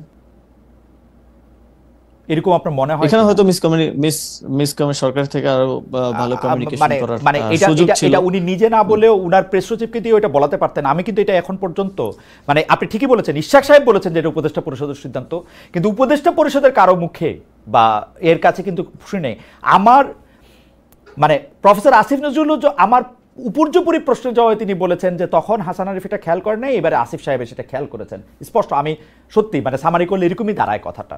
তো আমার কাছে মনে হয়েছে যে আমি জনাব হাসান আরিফকে অনেকদিন ধরে চিনি, আমার কাছে মনে হয়েছে যে যেটি জনাব হাসান আরিফের কাছে মনে হইলো যে না আইনি বিষয়ে এটি চলতে পারে, সেটি জনাব আসিফের যখন মনে না হইলো, তার মানে উনি ব্যক্তিগতভাবে ব্যাপারটা নিলেন। এটিকে আপনার মনে হয় না এটা এখানে পরিষ্কার করা দরকার ছিল সরকারের? হ্যাঁ, সরকারের পক্ষ থেকে আরো বেটার কমিউনিকেশন হতে পারতো, যেটা হয় নাই আনফরচুনেটলি। তবে এখানে আসলে ব্যক্তিগতভাবে আমি যেটা বারবার বলছি যে ব্যক্তিগতভাবে সিদ্ধান্ত নেওয়ার কোনো সুযোগই নেই। এত বড় গুরুত্বপূর্ণ বিষয়, যেই বিষয় নিয়ে যমুনার সামনে মানে যমুনা পর্যন্ত ব্লকেড হয়ে গেল, অবরোধ হয়ে গেল, এরকম বিষয় নিয়ে আমি আসিফ মাহমুদ একা সিদ্ধান্ত নিয়ে নিব, এটা আসলে মানে এটা আমি মনে করি না যে কোনো সচেতন মানুষ এটা বিশ্বাস করবে। ইভেন যেহেতু মানে ইশরাক ভাইও বলছে, এটা খুব ক্লিয়ার যে এটা উপদেষ্টা পরিষদের সিদ্ধান্ত ছিল, এবং এজাজ ভাইয়ের নিয়োগটাও উপদেষ্টা পরিষদের সিদ্ধান্ত ছিল। এবং ওই দিন উপদেষ্টা পরিষদের ওই বৈঠকে পর্যন্ত আমি উপস্থিত ছিলাম না। আমার কাছে যেহেতু আমি স্টেশনের দায়িত্বে আছি, সেই জায়গা রাইট, থেকে আমার হচ্ছে সিদ্ধান্তগুলো রাইট, বাস্তবায়ন করতে হয়। আমার এখানে একটা রাজনৈতিক অ্যাঙ্গেল দেওয়ার চেষ্টা করা হয়, রাজনৈতিক বিভিন্ন অ্যাবসলিউটলি, ব্যাপার এখানে আছে। অ্যাবসলিউটলি। এবং বাংলা ভাষায় এই প্রবাদটাকে আমরা বলি যে পরের ঘাড়ে বন্দুক রেখে পাখি শিকার করা। এখানে আমরা আমরা আমরা একটু আপনার কাছে আসি। সেইটা হচ্ছে যে সম্প্রতি মুরাদনগরে মানে ইনসিডেন্টালি আমি জনাব আসিম সচিব ভাই আপনার কাছ থেকে আরেকটু বেশি সময় আমি একটু চেয়ে নিচ্ছি, যে কারণ আমরা একটু আরও কিছু প্রশ্ন আপনার মধ্যে। সম্প্রতি মুরাদনগর ইনসিডেন্টালি, মুরাদনগর আমারও উপজেলা, মানে আমার পিতামহ সেই উপজেলা থেকে এসছেন, আমার বাবা দাদা যাদেরকে বলে আর কি। তো আমারও কিছু খবর পাওয়ার কিছু নিজস্ব সোর্স আছে, তো সেই জন্য আমি দায়িত্ব নিয়ে বলছি যে এইটা আসলে সরকারের সাপ্লাই করা কোনো সোর্স না। তো সেই জন্য আমি বলতেছি যে এই কথা তো ঠিক যে একই পরিবারের তিনজনের হত্যা, চাঁদাবাজি, সালিশ বাণিজ্য, যেমন নানা অভিযোগ ইউপি চেয়ারম্যান শিমুল বিল্লালের বিরুদ্ধে আসে। মানে মানে সারা দেশে আওয়ামী লীগের রাজনীতিতে জড়িত চেয়ারম্যান কেদের কেউ পলাতক, কেউ জেলখানায়, অনেককে চেয়ারম্যান থেকে বহিষ্কার করা হয়েছে, কিন্তু শিমুল বিল্লাল কিভাবে টিকে গেলেন? এখন এই কথা এই কারণে আসছে যে যে সরি শিমুল শিমুল সাহেবের যে এইটা আসছে এরকম, সেইটার জন্য আপনার বাবা তাকে শেল্টার দিচ্ছেন, এবং আপনার বাবা তাকে শেল্টার দিচ্ছেন যে ক্ষমতা খাটিয়ে, সেই ক্ষমতার নাম হচ্ছে আসিফ মোহাম্মদ সজীব ভূঁইয়া। আপনি কি একটু বলবেন যে এই একটা নৃশংস অপরাধ, আমি বাংলা ভিশনের যে কি দেখানো হয়েছে সেখান থেকে আলাদা করে আমি যতটুকু জিনিস সম্পর্কে শিওর হতে পেরেছি শুধু ততটুকু জিনিসই আপনাকে বললাম, যে তিনজন, তার হত্যা, চাঁদাবাজি, সালিশ বাণিজ্য, ইউপি চেয়ারম্যান, সে আওয়ামী লীগ আমলে ছিল, সবটা মিলে যদি আপনি এটা বলতেন যে আপনার বাবা তাকে সেটা দিচ্ছেন হ্যাঁ, কিনা, এবং আপনি আপনার পলিটিক্যাল গেইনকে সামনে রেখে আপনার বাবা বিএনপির এগেনস্টে আওয়ামী লীগের লোকজনকে দিয়ে একটা পলিটিক্যাল একটা জায়গা তৈরি করতে চাচ্ছেন কিনা? আচ্ছা, প্রথমত হচ্ছে এই যে আমরা এই সরকার দায়িত্বে আসার পরে, তখন হাসান আরিফ স্যার দায়িত্বে ছিলেন স্থানীয় সরকার বিভাগে, তখন পৌরসভা, জেলা পরিষদ, উপজেলা পরিষদ, সিটি কর্পোরেশন, এই সবগুলো হচ্ছে ভেঙে দেওয়া হয়েছিল অধ্যাদেশ জারি করে এবং পরবর্তীতে পরিপত্র জারি করে। কিন্তু ইউনিয়ন পরিষদ ভাঙা হয় নাই। ইউনিয়ন পরিষদ ভাঙা হয় নাই এই বিবেচনায় যে এতগুলো ইউনিয়ন পরিষদে পরিচালনার মতো যথেষ্ট পর্যাপ্ত মানে প্রশাসক দেওয়ার মতো পর্যাপ্ত অফিসার আমাদের আসলে ফিল্ড পর্যায়ে নাই, সেই কারণে ইউনিয়ন পরিষদ ভাঙা হয় নাই। এবং ইউনিয়ন পরিষদের ক্ষেত্রে যারা পলাতক ছিল, যেহেতু ভাঙা হয় নাই, অধ্যাদেশ পরিবর্তন হয় নাই, সেহেতু যে কাউকে যে কোনো সময় বের করে দেওয়ার সুযোগ নাই। যারা পলাতক ছিল তাদের ক্ষেত্রে স্পষ্ট উল্লেখ আছে 60 দিন স্টেশনে উপস্থিত না থাকলে তাকে বরখাস্ত করা যাবে। সেই প্রক্রিয়ায় অনেককে বরখাস্ত করা হয়েছিল। কিন্তু শিমুল বিল্লালের ঘটনা আমি পরবর্তীতে খোঁজ নিয়ে যতটুকু জেনেছি, তিনি স্বতন্ত্র প্রার্থী হিসেবে ইলেকশন করেছেন এবং তিনি 5 আগস্টের পরে পলাতক ছিলেন না একদিনের জন্য, তিনি স্টেশনেই ছিলেন। তো নিয়ম অনুযায়ী আসলে তাকে ইয়া করা হয় নাই। এবং এই যে একটা রিপোর্টে বলা হয়েছে যে সব ইউনিয়ন পরিষদ চেয়ারম্যানদেরকে অপসারণ করা হয়েছে, এটা সম্পূর্ণ মিথ্যা। এই সংক্রান্ত ইউনিয়ন পরিষদ অধ্যাদেশ তখন ইয়া করা হয় নাই, তখন অ্যামেন্ডমেন্টও করা হয় নাই এবং পরিপত্র জারি করা হয় নাই। ইউনিয়ন পরিষদগুলো আগের মতোই বহাল ছিল, শুধুমাত্র যারা পলাতক ছিল, স্টেশনে ছিল না, যাদের বিরুদ্ধে অনাস্থা এসেছে, আইন অনুযায়ী তাদেরকে একটা সেকেন্ড, অপসারণ মানে করা আপনি কি হয়েছে। বলতে চাচ্ছেন যে জনাব শিমুল বিল্লাল আওয়ামী লীগের রাজনীতির সাথে জড়িত ছিলেন না? আওয়ামী লীগের রাজনীতির সাথে জড়িত ছিল কিনা আমি জানি না, হ্যাঁ, তবে স্বতন্ত্র প্রার্থী ছিল এতটুকু আমি জানি। আচ্ছা, আম, তিনি স্বতন্ত্র প্রার্থী হিসেবে নির্বাচনে জয়ী হয়েছেন যতদূর আমি জানি। ওকে। এবং শেল্টারের বিষয় যেটা বলা হয় যে ওই যে একটা ছবি দিয়ে হচ্ছে বলা হয় যে শেল্টার দেওয়া হচ্ছে, ওই ছবিটা কিন্তু ওই ঘটনারও আরো অনেকদিন আগের। এবং ছবিটা দেওয়ার সময় খুব ক্লেভারলি ওই যে নিচে যে ডেট লেখা থাকে, অনেক ফোন দিয়ে ছবি তুলে ডেট লেখা থাকে, ওই ডেট এন্ড টাইমটা আসলে কেটে দেওয়া হয়েছে। আমার কাছে ডেট এন্ড টাইম সহ ছবিটা আছে। হুম। তো আহ, এখানে একটা পারসেপশন তৈরি করা হয়েছে এই জায়গা থেকে। তো ঘটনা আমি স্থানীয় প্রশাসন, পুলিশ সবার সাথে কথা বলে যতটুকু জেনেছি, এই ঘটনাটা যেদিন ঘটে এবং বাদীর স্টেটমেন্টও আমি পেয়েছি যে যিনি ভিকটিম তিনিও বলেছেন যে আগের রাতে 2টায় ওইখানকার যিনি বিএনপির উপজেলা যুগ্ম আহ্বায়ক এবং ওই ইউনিয়ন পরিষদের সাবেক চেয়ারম্যান, হুম। তার বাসায় ওই বৈঠকটা হয়, যে বৈঠকে আসলে হত্যার বা হামলা করার সিদ্ধান্ত হয়েছিল। শাহ আলম, তিনি হুম। কিছুদিন আগে অ্যারেস্ট হয়েছেন। ওই বৈঠকে এখন যাকে আওয়ামী লীগের চেয়ারম্যান বলা হচ্ছে শিমুল বিল্লাল, তিনিও উপস্থিত ছিলেন ওই বৈঠকে। ওই ওয়ার্ডের মেম্বার উপস্থিত ছিল, ওই এলাকাবাসীর যারা মাথা আছে সবাই উপস্থিত ছিল। রাত 2টা বাজে বৈঠক হয়। এইটা কিন্তু হচ্ছে বাদীর স্টেটমেন্ট, আমার কাছে স্টেটমেন্ট অডিও রেকর্ড আছে। এটা বাদী নিজে বলছেন যে ওই বাসায় বৈঠক করে হত্যার সিদ্ধান্ত হয়। এবং প্রথম 15 দিনের বক্তব্য যদি দেখেন, ভিকটিম ফ্যামিলির কোথাও আমার নাম কিংবা আমার বাবার নাম নাই। এবং যেই ব্যক্তি এই ঘটনায় তার স্ত্রী হারিয়েছে, 2 সন্তান হারিয়েছে, তার স্টেটমেন্ট আছে, ছোটখাটো মিডিয়াতে এসেছে, যে তিনি বলছেন যে তাদেরকে এই ঘটনা ঘটার পরে বিএনপির নেতাকর্মীরা তাদের বাসায় যান, তাদেরকে নানাভাবে চাপ প্রয়োগ করেন, কুপরামর্শ দেন, উপদেষ্টার বাবা এবং উপদেষ্টার নাম মামলায় অন্তর্ভুক্ত করতে বলেন, কিন্তু তারা সেটাতে আপত্তি দেন এবং সেটা তারা করেননি। কিন্তু পরিবারের আরেকাংশকে এবং তার মেয়ের ব্যাপারে যখন আমরা বিভিন্নভাবে তার সাথে কথা বলার চেষ্টা করি, তিনি বলেন যে তার মেয়েকে তিনি আর সেই সময়ের পর থেকে পাচ্ছেন না, তার মেয়ে অন্য জায়গায় আছে। এবং এই যে বিভিন্ন ধরনের স্টেটমেন্ট, বক্তব্য, যেটা প্রথম 15 দিনে আসে নাই। আপনি তো যে কোনো হুম। ক্রাইমের হুম। ইয়ার ক্ষেত্রে যদি আপনি ভিকটিমের বক্তব্য নেন, তাহলে তো আপনার ফার্স্ট বক্তব্যটা বিশ্বাসযোগ্য হওয়া উচিত, যেটা পরবর্তীতে তাদেরকে এবং আমরা এটা কি এরকম হতে পারে জনাব ভূঁইয়া, এটা কি এরকম হতে পারে যে প্রথম দিকে আপনার ভয়ে তারা সত্যি কথা বলতে পারেন নাই? আমার ভয়, তো প্রথম দিকে যদি আমার ভয়ে না বলতে পারে, পরে কিভাবে তাহলে বলতেছে? অনেক কষ্টে তো সাহস সঞ্চয় এটা করেছেন। এবং এবং না, এখানে যদি যার স্ত্রী মারা গেছে, হুম। যার 2 সন্তান মারা গেছে, এবং উনি সেখানে থাকলে উনিও হয়তো মারা যেতে পারতেন, হুম। তিনি বলছেন যে তাদেরকে চাপ প্রয়োগ করা হয়েছে। এই ভিডিওটা আছে, আমি প্লে করে আপনাকে শোনাতে পারি, যে আচ্ছা। তাদেরকে চাপ প্রয়োগ করা হয়েছে, তাদেরকে কুপরামর্শ দেওয়া হয়েছে যেন তারা আমাদের নাম অন্তর্ভুক্ত করেন, কিন্তু তারা সেটা প্রাথমিকভাবে রিফিউজ করেছেন। ওকে। তার নিজের স্টেটমেন্ট আছে। ওকে। আমার মনে হয় যে আমরা আরেকটু অন্য জায়গায় যাই। যে সম্প্রতি আপনার বাবা বিল্লাল হোসেনের বিষয়ে আরেকটা অভিযোগ এসেছিল, যেটা আপনি আসলে স্বীকার করেছেন, যে একটা ঠিকাদারি লাইসেন্স হওয়ার পর আপনি এটা বিব্রত হয়েছিলেন। আপনি বলেছিলেন যে সেটি আসলে একটি ভুল এবং এটি প্রত্যাহারও করা হয়েছিল এবং তার এটিকে নিষেধ করা হয়েছে। কিন্তু আমরা দেখেছি যে একটা স্কুলের সহকারী প্রধান শিক্ষকের উপর অত্যাচার, যেটি আসলে মানে তাকে বিবস্ত্র করে অমানবিক নির্যাতন চালানোর কথা, তিনি এই অভিযোগ করেছিলেন যে বিল্লাল হোসেনকে 2014 সালে বহিষ্কার করা হলে তখন আমি ভারপ্রাপ্ত প্রধান শিক্ষক হয়েছিলাম, সেটাই বিল্লাল হোসেন অর্থাৎ আপনার পিতা, সেটাই তার আসলে এই মানে প্রতিশোধ নেয়ার কারণ। এইটা সম্পর্কে আপনি একটু কিছু বলবেন যে এইটার বিষয়টা কি? হ্যাঁ ভাই, প্রথমত ওই রিপোর্টে তো খুব সুন্দর করে দেখানো হয়েছে, কান্নাকাটি সহ ইমোশন দিয়ে ইয়া করা হয়েছে। তো আমার কাছে এখানে পেপারেই আছে যে এই যে বহিষ্কারের কথা যেটা বলা হচ্ছে, এটা হচ্ছে বাবার স্বাক্ষর নকল করে, এবং হাইকোর্টের ভার্ডিক্ট আছে যে এই স্বাক্ষরটা নকলকৃত। এটা টেকনিক্যাল অ্যাসেসমেন্ট করে ভার্ডিক্ট দেওয়া হয়েছে।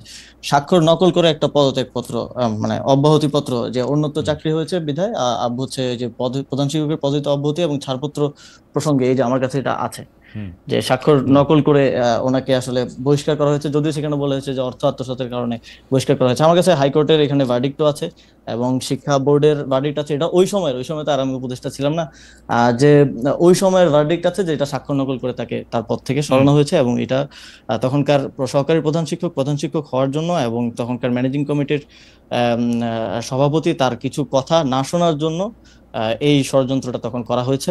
এবং আমার কাছে এই তখন, এবং এই যে শিক্ষারানী যার কথা বলা হচ্ছে, তিনিও 4বার বহিষ্কৃত হয়েছেন। 4বার, একবার না 4বার, এবং 4বারের মধ্যে 3বারই ওই সময়কার যিনি ম্যানেজিং কমিটির ডিরেক্টর, মানে সভাপতি মোহাম্মদ আলীর দ্বারা 3বার তিনি ইয়া হয়েছেন। পরবর্তীতে তাদের মধ্যে বোঝাপড়া হয়েছে এবং তারা বাবার বিরুদ্ধে এটা করেছে, যদিও হাইকোর্টের রায় একবার না, যখন শিক্ষা বোর্ড আব্বুকে পুনর্বহাল করলো ওরা সেটা মানলো না। আপনার কাছে কি মনে হয় যে এই যে একটা ষড়যন্ত্র বা আপনি যেটাকে বলছিলেন যে এইভাবে সাজানো গোছানো জিনিস, এটার কারণ কি? জনাব বিল্লাল সাহেব কি রাজনীতিতে ওখানে সক্রিয়, নাকি তিনি রাজনীতি করবেন, নাকি আপনি উপদেষ্টা হওয়ার পরে আপনার এই জায়গার শত্রু বেড়েছে বলে আপনি মনে করেন? এটা আমি মুরাদনগরের বিষয়ে যদি বলি, মুরাদনগরের ইয়াটা ছিল নির্বাচন করা কিংবা রাজনীতি করার জায়গা থেকে না। কারণ মানে আমি যদি রাজনীতি করিও, আমার মানে রাজনীতির সেন্টারটা মুরাদনগর হওয়াটা আমার জন্যই আরো নেগেটিভ। কারণ যোগাযোগ থেকে শুরু করে সময়, কারণ আমি পলিটিক্স করলে আমি ন্যাশনাল জায়গা থেকে, ন্যাশনাল অ্যাপ্রোচ থেকে করবো, আমি তার স্থানীয় পর্যায়ের নেতা হিসেবে রাজনীতিটা করব না।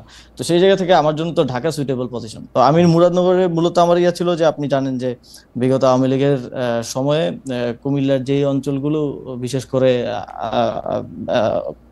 বিরোধী পক্ষের বিএনপি বা জামাত অধ্যুষিত, সেই অঞ্চলগুলোতে উন্নয়ন কার্যক্রম হয় নাই বললেই চলে।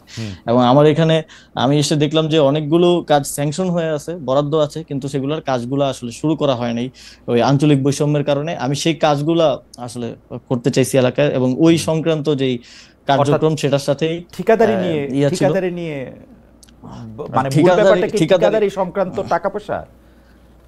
ঠিকাদারি সংক্রান্ত কিছুই না এখানে। আসলে যেই লাইসেন্সটা বাবা করেছিলেন সেটা ছিল জেলা পর্যায়ের একটা লাইসেন্স। এটা মানে অত বড় লাইসেন্সও না, যেটা আসলে এক্সিএন কর্তৃক, মানে জেলা ইঞ্জিনিয়ার যিনি থাকে স্থানীয় সরকারের, তিনি এটা দিয়েছেন, এবং সেটা আমি অবগত ছিলাম না। রিপোর্ট করার আগে আমাকে সাইর ভাই নক দিয়েছিলেন যে এরকম একটা বিষয় আমি পাইছি, এইটা তুমি জানো কিনা। পরে আমি খোঁজ নিয়ে জানলাম যে এটা সত্য, এবং আমি ওনাকে বলার পরে উনি রিপোর্ট করলেন, এবং পরের দিন যথারীতি আমি সেটা, যেহেতু আমি এখানে দায়িত্বে থাকা অবস্থায় এটা স্বার্থের সংঘাত হয়, সেই জায়গা থেকে এটা ইয়া করা। কিন্তু এটা যদি আমার বাবা না হয়ে অন্য যে কেউ করার, তো এটা তার মানে স্বাধীনতা আছে, যে কোনো ব্যক্তি হিসেবে তো ব্যবসা করার স্বাধীনতা আছে। কিন্তু আমি এখানে দায়িত্বে থাকা অবস্থায় এটা অবশ্যই স্বার্থের সংঘাত। যদিও আমাদের দেশে কোনো এমপি মন্ত্রী স্বার্থের সংঘাতকে কোনো অপরাধ বা ইয়া হিসেবে বিবেচনা করে কিনা আমি জানি না। কারণ আপনি যদি এখনো দেখেন, আপনাদের প্রধান উপদেষ্টা করেন না, তিনি গ্রামীণের নামে অনেকগুলি জিনিস নিয়েছেন যেটা উনি পরে নিলেও পারতেন, নিজের ইয়েও বাদ দিছেন অনেকগুলা। নিশ্চয়ই আপনার ক্যাবিনেটে আলোচনা করেন, সেটা ভিন্ন প্রসঙ্গ। তবে আমি সেটাকে কোনোভাবেই ইয়া করে নেই, প্রশ্রয় দিই নেই, এবং সেটা আমরা কিন্তু বাতিল করেছি সাথে সাথে। এবং আমি বাবাকে বুঝিয়েছি, এবং তার ওই ঘটনার পর থেকেই মোস্টলি গত 5 মাস বাবা আমার বাসায় আছেন। উনি স্কুল থেকে ছুটি নিয়েছেন 6 মাসের, যে স্কুলে উনি প্রধান শিক্ষক, সেখান থেকে ছুটি নিয়ে বাসায় আছেন। আমি বুঝিয়েছি উনি বাসায় থাকছেন, যেহেতু বাইরে গেলে নানা ধরনের বিতর্কে জড়ানোর একটা চেষ্টা আছে। এবং খালেদ ভাই, আমার কাছে যে রিপোর্টটা হয়েছিল, সেই রিপোর্টের সব পেপার একদম এভিডেন্স সহ আমি একদম নিয়ে বসছি। ওকে, সময় হবে না ইয়া করা, না অবশ্যই সময় হবে। আমি এটা নিয়ে কথাও বলতে চাই, কিন্তু দুটো বিষয় আপনার একটু প্রশ্ন আছে। আমি প্রথম কথা হচ্ছে যে আপনি এটা একদম পরিষ্কার করেছেন যে মুরাদনগর বা স্থানীয় রাজনীতির ক্ষেত্রে আপনি নিজেকে রাখতে চান না, স্থানীয় এলাকায় এমপি হওয়াটা সেটা আপনার জন্য নানা কারণে এটা এখন কঠিন। তো এইটি তো মোটামুটি পরিষ্কার, আপনি রাজনীতিতে এলেও আসলে মুরাদনগর থেকে আসলে নির্বাচন করার ব্যাপারে আপনার কোনো ইচ্ছা নাই। সেটি আসলে মূলত ওই এলাকায় যে কাজ বা উন্নয়ন কর্মকাণ্ডের মধ্যে থেকে আসলে ভাগবাটোয়ারা নিয়ে এটা হইতেছে, এটা একটা পরিষ্কার বিষয়। দ্বিতীয় জিনিসটা, আপনি যেভাবে বলতেছেন এবং যে এভিডেন্সগুলো এখন আপনার হাতে আছে, সেই ক্ষেত্রে আপনি এটা আদালতে ট্রাই করবেন কিনা যেসব অভিযোগগুলি করা হয়েছে আপনার বিরুদ্ধে বা যারা আপনার বিরুদ্ধে অভিযোগ করেছেন, যারা আপনার বাবার বিরুদ্ধে অভিযোগ করেছেন, ব্যাপারটা আপনি আদালতে তুলবেন কিনা? হ্যাঁ, প্রথমত কেউ লিগেল কোনো অভিযোগ তো করেন নাই, এখানে ডিফেমেশন করা হয়েছে এবং এক ধরনের পারসেপশন তৈরি করা হয়েছে, সোশ্যাল জাস্টিস হয়েছে আর কি, এক ধরনের আপনি ডিফেমেশন শুট করবেন কিনা, মানে এর চেয়েও অনেক ছোট কারণে অনেক মানুষ ডিফেমেশন শুট করে। অবশ্যই অবশ্যই আমি ডিফেমেশন শুট করব এবং সেই জন্য আমরা সব এভিডেন্স একত্র করেছি এবং যেহেতু একটা রিপোর্ট হয়েছে সেটার একটা রিবাটালও আমরা তৈরি করেছি। আমি যদিও মানে ওপেন আহ্বান জানিয়েছিলাম বাংলাদেশের যে কোনো মিডিয়াকে এটা নিয়ে একটা ফ্যাক্ট বেসড ইয়া করার জন্য, আপনি চাইলে আপনিও করতে পারেন। দুই পক্ষের কথা শুনে, ওরা কিন্তু একপাক্ষিক রিপোর্ট করা হয়েছে, দুই পক্ষের কথা শুনে আমাদের কাছে যে এভিডেন্স আছে এগুলো নিয়ে জনাব একরকম মানে এটাকে কি বলে, একরকম চ্যালেঞ্জই আমি বলবো। তিনিও তরুণ, প্রায় আপনার থেকে একটু বড় অবশ্য, কিন্তু তিনিও তরুণ, তিনিও একরকম চ্যালেঞ্জ জানিয়েছেন। তো আমরা মনে করি যে এইসব বিষয়গুলি নিয়ে যদি কোনো ডিসপিউট হয় সেটা আদালতে এটার মীমাংসা করা উচিত, এবং সেই ক্ষেত্রে নিশ্চয়ই আপনি উপদেষ্টা, সেই জন্য আপনি কোনো বাড়তি প্রভাব আপনার থাকবে সেটা আমরা মনে করি না। আমরা মনে করি আদালতেই এটির সমাধান হওয়া উচিত যদি এরকম। অবশ্যই আমি উপদেষ্টা হয়ে যাই হয়ে আমার তো মানে বিচার চাওয়ার অধিকার আছে, তো সেই জায়গা থেকে এটা আমরা আইনি ব্যবস্থা নিব এবং সেই জন্য প্রয়োজনীয় সকল ডকুমেন্টস সহ সবকিছু আমরা প্রস্তুত করছি। আপনার সাবেক এপিএস জনাব মোয়াজ্জেমের বিরুদ্ধে দুর্নীতি তদন্ত করছে দুদক, তার বিরুদ্ধে 100 কোটি টাকার দুর্নীতির অভিযোগ রয়েছে, তিনি দুর্নীতিতে জড়িয়ে পড়েছেন। আমাদের প্রশ্ন, এটি আপনি কখন জানতে পেরেছিলেন এবং দুর্নীতিতে জড়িয়ে তিনি আপনার নাম এবং প্রভাব খাটিয়েছেন কিনা? কারণ তার পক্ষে তো আর কোনো এক্সিকিউটিভ সিদ্ধান্ত নেওয়া সম্ভব না, সিদ্ধান্ত আপনার পক্ষে নেওয়া সম্ভব। আপনিও এটার সঙ্গে আসলে জড়িয়েছেন কিনা, যদি আপনি ফেয়ার ট্রায়াল চান, আপনারও আসলে দুদকে হাজিরা দেওয়া উচিত কিনা, পুরোটা নিয়ে যদি একটু বলেন।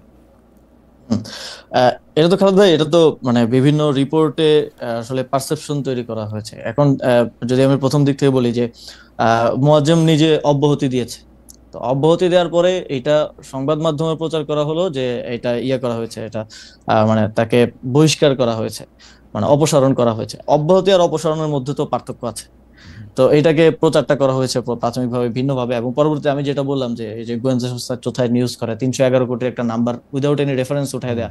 এখন আমি টকশোতেও একজন নেতাকে বলতে শুনলাম যে 200 কোটি তার অ্যাকাউন্টে পাওয়া গেছে নাকি, এটা কোনো ব্যবস্থা সরকার নিচ্ছে না কিন্তু আপনি যদি দেখেন সে সময় করেন যে আমি কিন্তু যখন অভিযোগটা আসে তখন আমি নিজে দুদকের চেয়ারম্যানকে অনুরোধ করছি এই বিষয়ে করার জন্য, তদন্ত করার জন্য, এবং দুদকে সেটা তদন্ত চলমান আছে। সর্বশেষ আমার খোঁজ নেওয়ার যখন সুযোগ হয়েছে তখন আমি যতদূর জেনেছি যে কোনো প্রকার দুদক সাধারণত কি দেখে থাকে, কোনো নতুন সম্পত্তি ক্রয়, ব্যাংক অ্যাকাউন্ট, মানি লন্ডারিং, এই বিষয়গুলো আছে কিনা, এই ধরনের কোনো প্রকার প্রমাণ তারা পান নাই। একটা জিনিস পেয়েছেন, সেটা হচ্ছে মোয়াজ্জেমের ভাইয়ের বড় ভাইয়ের ব্যাংক অ্যাকাউন্টে 14 লাখ টাকা একবার ঢুকছে, আবার বের করা হয়েছে, এবং সেটার ব্যাপারে আমি পরে জানতে চাই, আমি যতটুকু জানতে পেরেছি যে সেটা ওর মায়ের চিকিৎসার জন্য কোনো একটা ভিসা ইস্যুর জন্য হচ্ছে অ্যাকাউন্টের টাকা দেখাতে হয়, এই জন্য কারো থেকে ধার নিয়ে সেটা ঢুকানো হয়েছিল এবং পরবর্তীতে বের করে আবার পরিশোধ করা হয়েছে। তো এটা আমারও দায় বর্তায় যে এটা খোঁজ নেওয়া যে আমার ক্ষমতার অপব্যবহার করে কেউ দুর্নীতি করছে কিনা। সেই জায়গা থেকে কিন্তু দুদককে আপনি মোহন ভাইকে জিজ্ঞেস করতে পারেন, আমি নিজে ওনাকে ফোন করে বলেছি যে আপনি করেন, এবং আমি গোয়েন্দা সংস্থা এনএসআই ডিজিএফআই দুইটাকেই বলছি যে আপনারা এটা নিয়ে অনুসন্ধান করেন, করে আমাকে জানান যে কোথায় আসলে দুর্নীতি হয়েছে। কিন্তু সেরকম কিছু আমরা এখন পর্যন্ত পাই নাই, সেরকম কিছু দুদকেও পেয়েছে বলে আমি সর্বশেষ আপডেট জানি না। অবশ্যই সেটা যেহেতু তদন্ত চলমান আছে, সেটার বিষয়ে রিপোর্ট পাওয়া যাবে, সবাই দেখবে। কিন্তু এটা এই যে রিপোর্ট করে সমানে বিভিন্ন জায়গায় মিম বানিয়ে বা ফেসবুক পোস্টে একটা পারসেপশন যে তৈরি করা হলো যে এপিএস দুর্নীতি করছে মানে উপদেষ্টাও দুর্নীতি করছে। আজ পর্যন্ত দেখেন আমাদের এত সার্ভেলেন্স হয়, এত কিছু লিক হয়, এত মানে ভিডিও চলে যায়, এটা চলে যায়, ওটা চলে যায়, আজ পর্যন্ত আপনার কি মনে হয় না যেরকম কিছু করলে মানে দুর্নীতির প্রমাণ কিংবা দুর্নীতি করে থাকলে অর্থ তো মানি ম্যানেজমেন্ট, এটার কোনো প্রমাণ সামনে আমার অবশ্যই মনে হয়, ভালো প্রশ্ন করছে নাসিফ, আমার কাছে মনে হয়, কিন্তু আমি মনে করছি আপনি তো একটা দুর্দণ্ড প্রতাপশালী উপদেষ্টা, আপনি এগুলি চাপাও দিতে পারেন, সেই জন্য এটা হইতে পারে আর কি যে আমরা জানতে পারতেছি না, আমরা যারা সাধারণ লোক। আমি প্রশ্নটা একটু অন্যভাবে করি। আমাদের প্রশ্নটা একটু এরকম, আমাদের দর্শকদের মতটা একটু বলে রাখি। দর্শকরা বলছেন যে আমি নাকি আপনাকে কুসুম কুসুম প্রশ্ন করছি এলাকার, কারণ শিখারানী নিয়ে তো আপনি এড়িয়ে গেলেন, উনার বাবা মপ করে তাকে লাঞ্ছিত করেছেন, এটার এখতিয়ার তাকে কে দিয়েছেন, এটা জনাব এস এস সামির এই প্রশ্ন করেছেন। আপনি এটার জবাব একটু এইটার পরে দিয়ে না, আপনি শুধু এইটা বলেন যে ডক্টর মোহাম্মদ ইউনূস বলেছিলেন যে তার উপদেষ্টারা এবং তার সরকারে যারা থাকবেন তারা সম্পদের হিসাব দিবেন। আপনি কি আপনার সম্পদের হিসাব দিতে রেডি আছেন? মানে আপনি কি আপনার সম্পদের হিসাব দিবেন? মানে এই উপদেষ্টা হওয়ার পরে কি আপনার সম্পদ অনেক বেড়েছে? মানে দুইটাই যদি সম্পদের হিসাবের ক্ষেত্রে সম্পদের হিসাব প্রথম মাসে আমাদের থেকে চাওয়া হয়েছিল, কিন্তু আমার কোনো আমি যেহেতু আয়কর এর আগে আমি আয় করতাম না, তো আয়কর রিটার্ন তো আপনি জানেন যে 3 নাম্বার খোলার পরে 1 বছর পরে আয়কর রিটার্ন জমা দিতে হয়। তো আয়কর রিটার্ন জমা দেওয়ার সময়টা হয় না, সে কারণে আমি সম্পদের হিসাব দিতে পারি না। আমি ক্যাবিনেটকে অবগত করেছি যে আমি এর আগে কোনো আয় করতাম না, যে কারণে আমার 3 নাম্বারটা নতুন খোলা হয়েছে।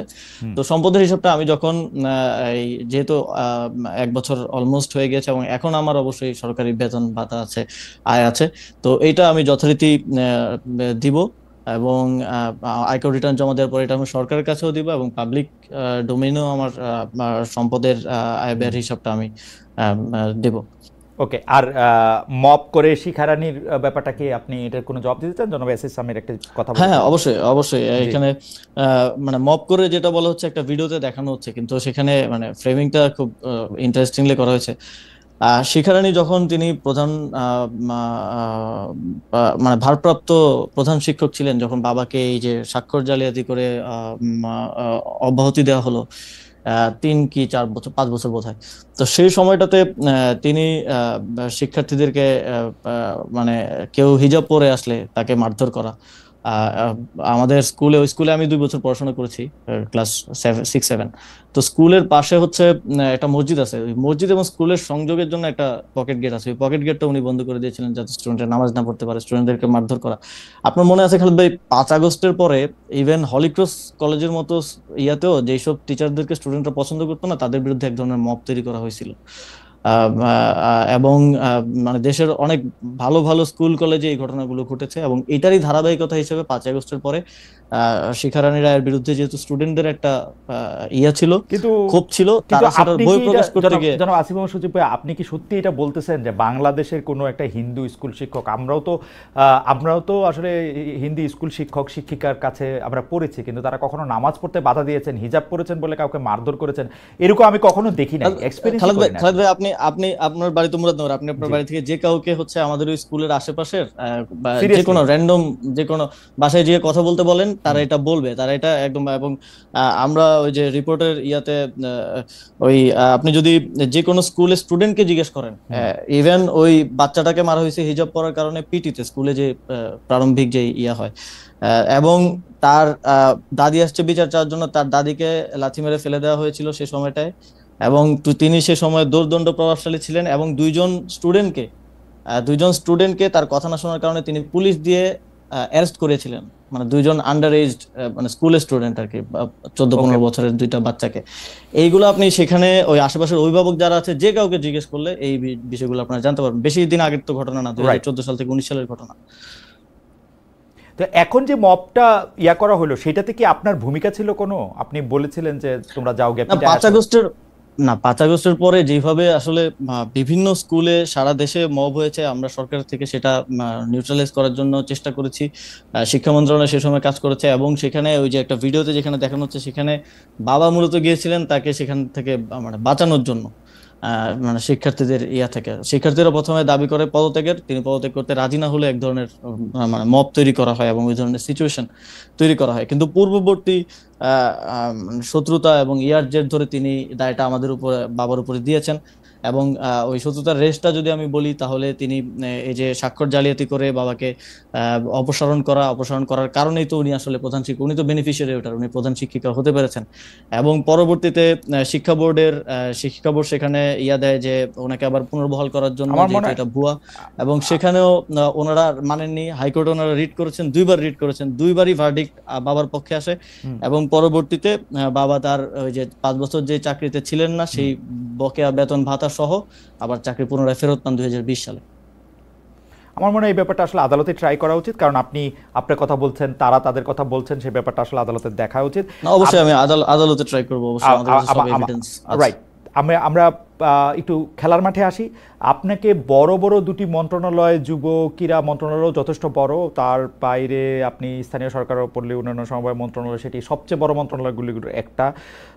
কিন্তু আপনার সবচেয়ে আলোচিত ঘটনা হচ্ছে যে আপনার নিয়োগ করা বিসিবি সভাপতি ফারুক আহমেদকে সরিয়ে তার জায়গায় আবার আমিনুল ইসলাম বুলবুল সাহেবকে আপনি নিয়োগ করেছেন। ফারুককে অপসারণের আগে আপনি বলেছিলেন দুর্নীতি নয়, ব্যর্থতার দায়ে তাকে সরানো হয়েছে। তো 9 মাসের মধ্যে আপনি সফল বা ব্যর্থ এটি আপনি বুঝতে পেরেছেন কিনা? বাজারে বিভিন্ন ধরনের কথা প্রচলিত আছে। একটি কথা হচ্ছে যে মানে আপনি যেভাবে চেয়েছেন সেভাবে আসলে বিসিবি আপনি পান নাই, কারণ ফারুক ভাই আসলে আপনার কথা শুনতেন না।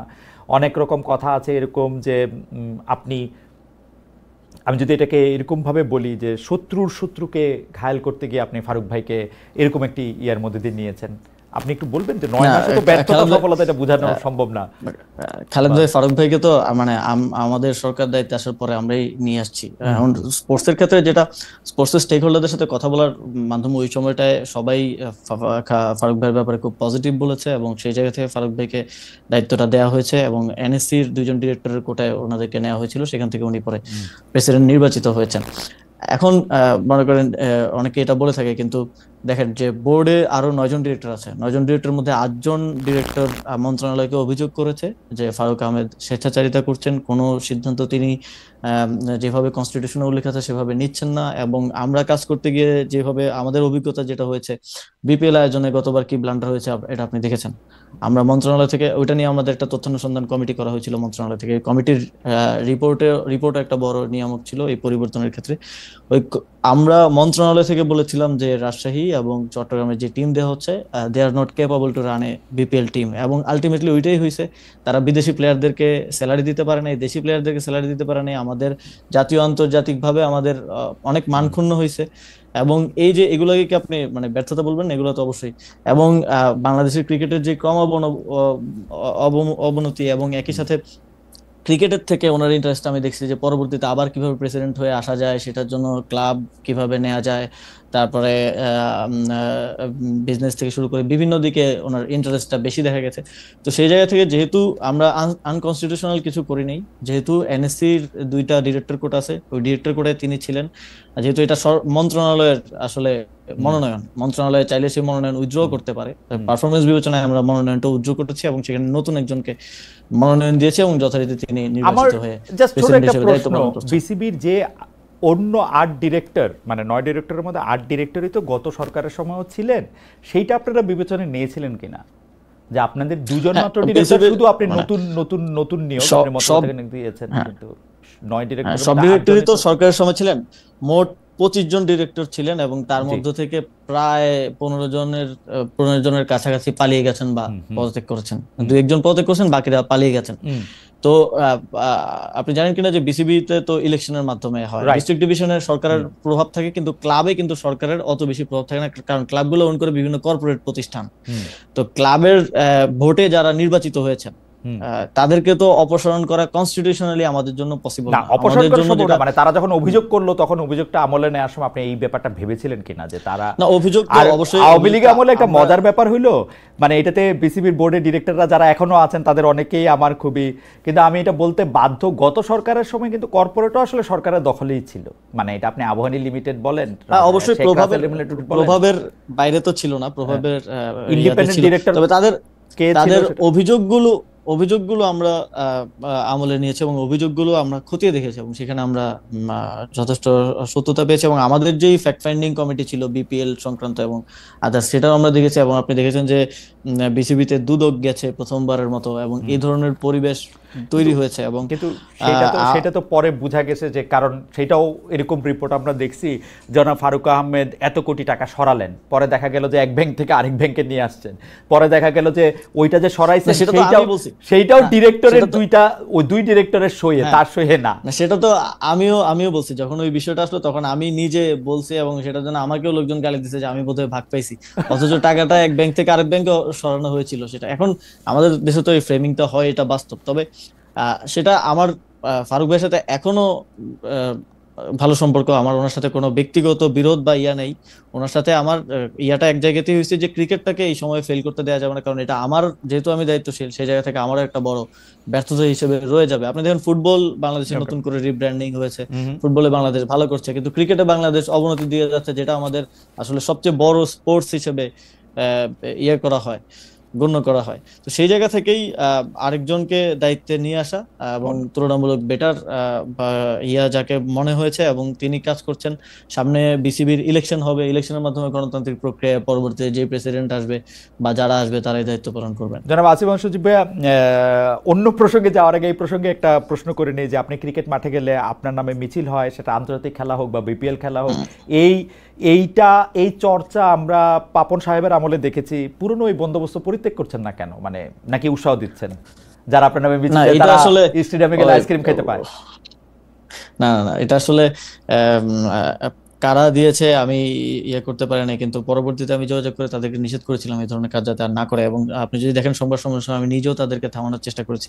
এটা তো আসলে যখন মনে করেন বুলবুল ভাই, আমাদের ক্ষেত্রে একটা পারসেপশন হয় যে আমাদের হয়তো পলিটিক্যাল লোকজন আছে, কিন্তু বুলবুল ভাই যখন অস্ট্রেলিয়া থেকে 15 বছর পরে আয়েশা প্রথম বিসিবিতে ঢুকলেন, তখনও তো বিসিবিতে ওনার নামে মিছিল হয়েছে। ও আচ্ছা, তাহলে এরা কারা? আসলে সবসময় কিছু লোকজন ভাই থাকে যারা যারা হচ্ছে একটু মিছিল দেয়। এটা করে বা একটু অতি উৎসাহী এই ধরনের কার্যক্রম করে থাকে, ওকে, কিন্তু এটা পরবর্তীতে আমি তাদের সাথে যোগাযোগ করে এই ধরনের কাজ করার ক্ষেত্রে নিরুৎসাহ ঠিক আছে, করেছি। আমরা আরেকটু সিরিয়াস বিষয়ে যাই। এটা ইদানিংকার বিষয়। মিটফোর্ডে পাথর দিয়ে যখন থেতলে হত্যা করা হয়, তখন আপনি ক্ষোভ নিয়ে ফেসবুকে লিখেছিলেন, প্রস্তর যুগে স্বাগতম, কেউ ইতিহাস থেকে শিক্ষা নেবেন না, ধন্যবাদ। কিন্তু আমরা গত বছর থেকেই দেখেছি ভাত খাওয়ানোর পর ঢাকা বিশ্ববিদ্যালয়ে পিটিয়ে একজনকে হত্যা করা হয়েছে, কথিত তৌহিদি জনতা শতাধিক মাজারে আগুন দিয়েছে, গুড়িয়ে দিয়েছে, পোশাকের জন্য কোথায় কীভাবে চলাচল করবে এই কারণে নারীরা আক্রান্ত হয়েছে। সেক্ষেত্রে তৌহিদি জনতা অভিযুক্তদের ফুলের মালা গলায় দিয়ে বরণ করেছে, ঘোষণা দিয়ে বুলডোজার অভিযানের মাধ্যমে বাড়িঘর গুড়িয়ে দেওয়া। এসব ঘটনা প্রস্তর যুগের মধ্যে পড়বে কিনা, আপনি কোনো ঘটনায় প্রতিক্রিয়া জানার সময় সিলেক্টিভ কিনা, এবং সিলেক্টিভ হতে গিয়ে আপনি এক ধরনের লোকদের সন্তুষ্ট করতে চান কিনা? ঢাকা বিশ্ববিদ্যালয়ের ঘটনায়ও তো আমি পোস্ট করেছি যে এই ধরনের মব কোনোভাবেই আসলে ইয়ে না, কোনোভাবেই গ্রহণযোগ্য না, এবং সেটাতেও শাস্তি নিশ্চিতের জন্য, গ্রেফতারের জন্য আমার জায়গা থেকে আমি কাজ করার চেষ্টা করেছি। মাজারে যে ধরনের ভাঙচুর হয়েছে সেটাও আমরা স্ট্রংলি কন্ডেম করেছি, এবং উপদেষ্টা মাহফুজ আলম এই বিষয়টা নিয়ে অনেক সোচ্চার ছিলেন, তিনি কাজ করেছেন, সরকার কাজ করেছে। এবং এই যে আইন শৃঙ্খলা পরিস্থিতির, আমি মনে করি এই সরকারের একটা বড় নেগেটিভ এবং ইয়ার জায়গা হচ্ছে আইন শৃঙ্খলা পরিস্থিতি সম্পূর্ণ নিয়ন্ত্রণ বা উন্নয়ন করতে না পারা। আইন শৃঙ্খলা পরিস্থিতি আসলে সবসময় যে খুব ভালো অবস্থায় থাকে তা না, তবে এই সরকারের সময়টাতে দেখা গেছে যে বিগত সময়ের তুলনায় এই ধরনের ঘটনা একটু বেশি ঘটেছে। এবং এটার ক্ষেত্রে কিছু বাস্তবতাও তো আসলে দেখতে হবে, যে আমরা যখন দায়িত্ব গ্রহণ করি প্রায় 1 মাস আমাদেরকে পুলিশ অফিসার খুঁজে খুঁজে আনতে হয়েছে যে কোথায় আছে, পালায় গেছে বা ভয়ে আসতেছে না এরকম। এবং আমার জানা মতে প্রায় 150-র উপরে অফিসার ইতিমধ্যেই স্টেশনে না থাকার কারণে, মানে পালিয়ে যাওয়ার কারণে অলরেডি বহিষ্কৃত হয়েছেন, বা তাদের বিরুদ্ধে পুলিশের অভ্যন্তরীণ যে ডিপার্টমেন্টাল প্রসিজার চলছে।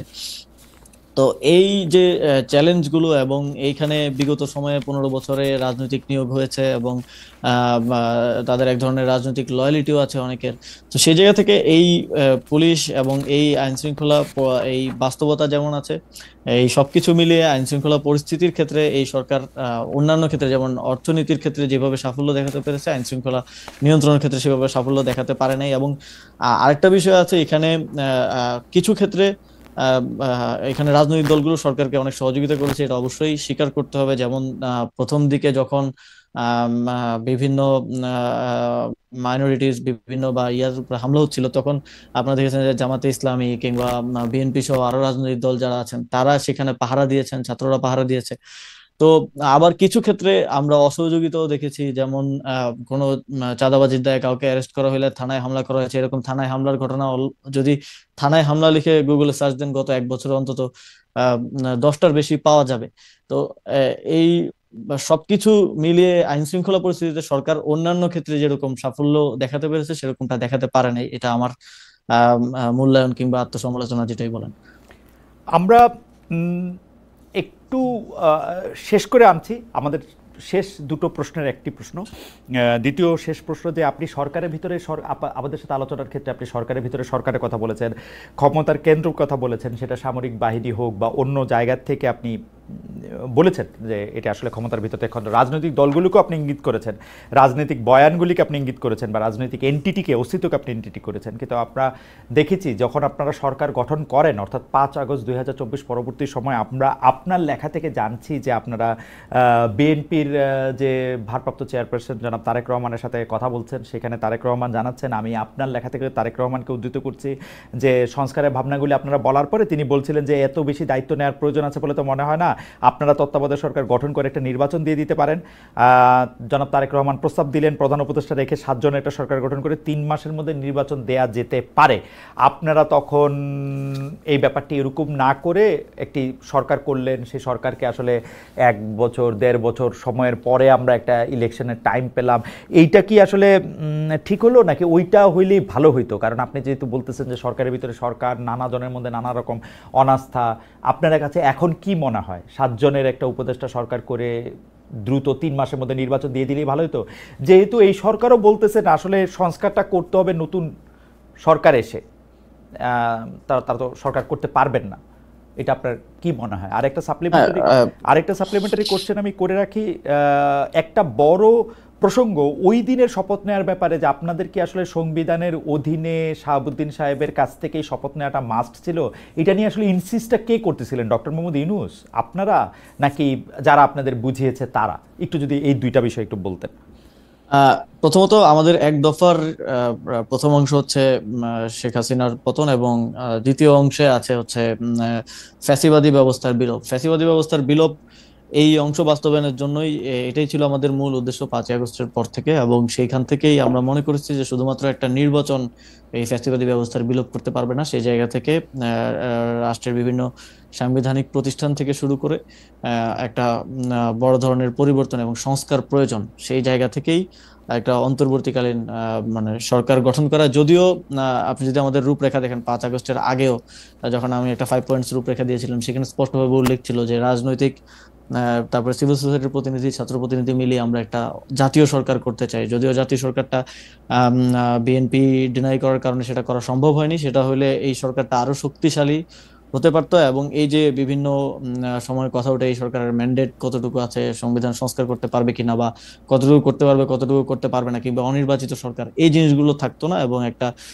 শক্তিশালী জাতীয় সরকারের মাধ্যমেই আসলে সংস্কার বিচারের প্রক্রিয়া মধ্য দিয়ে একটা নির্বাচনের ইয়াতে যাওয়া যেত।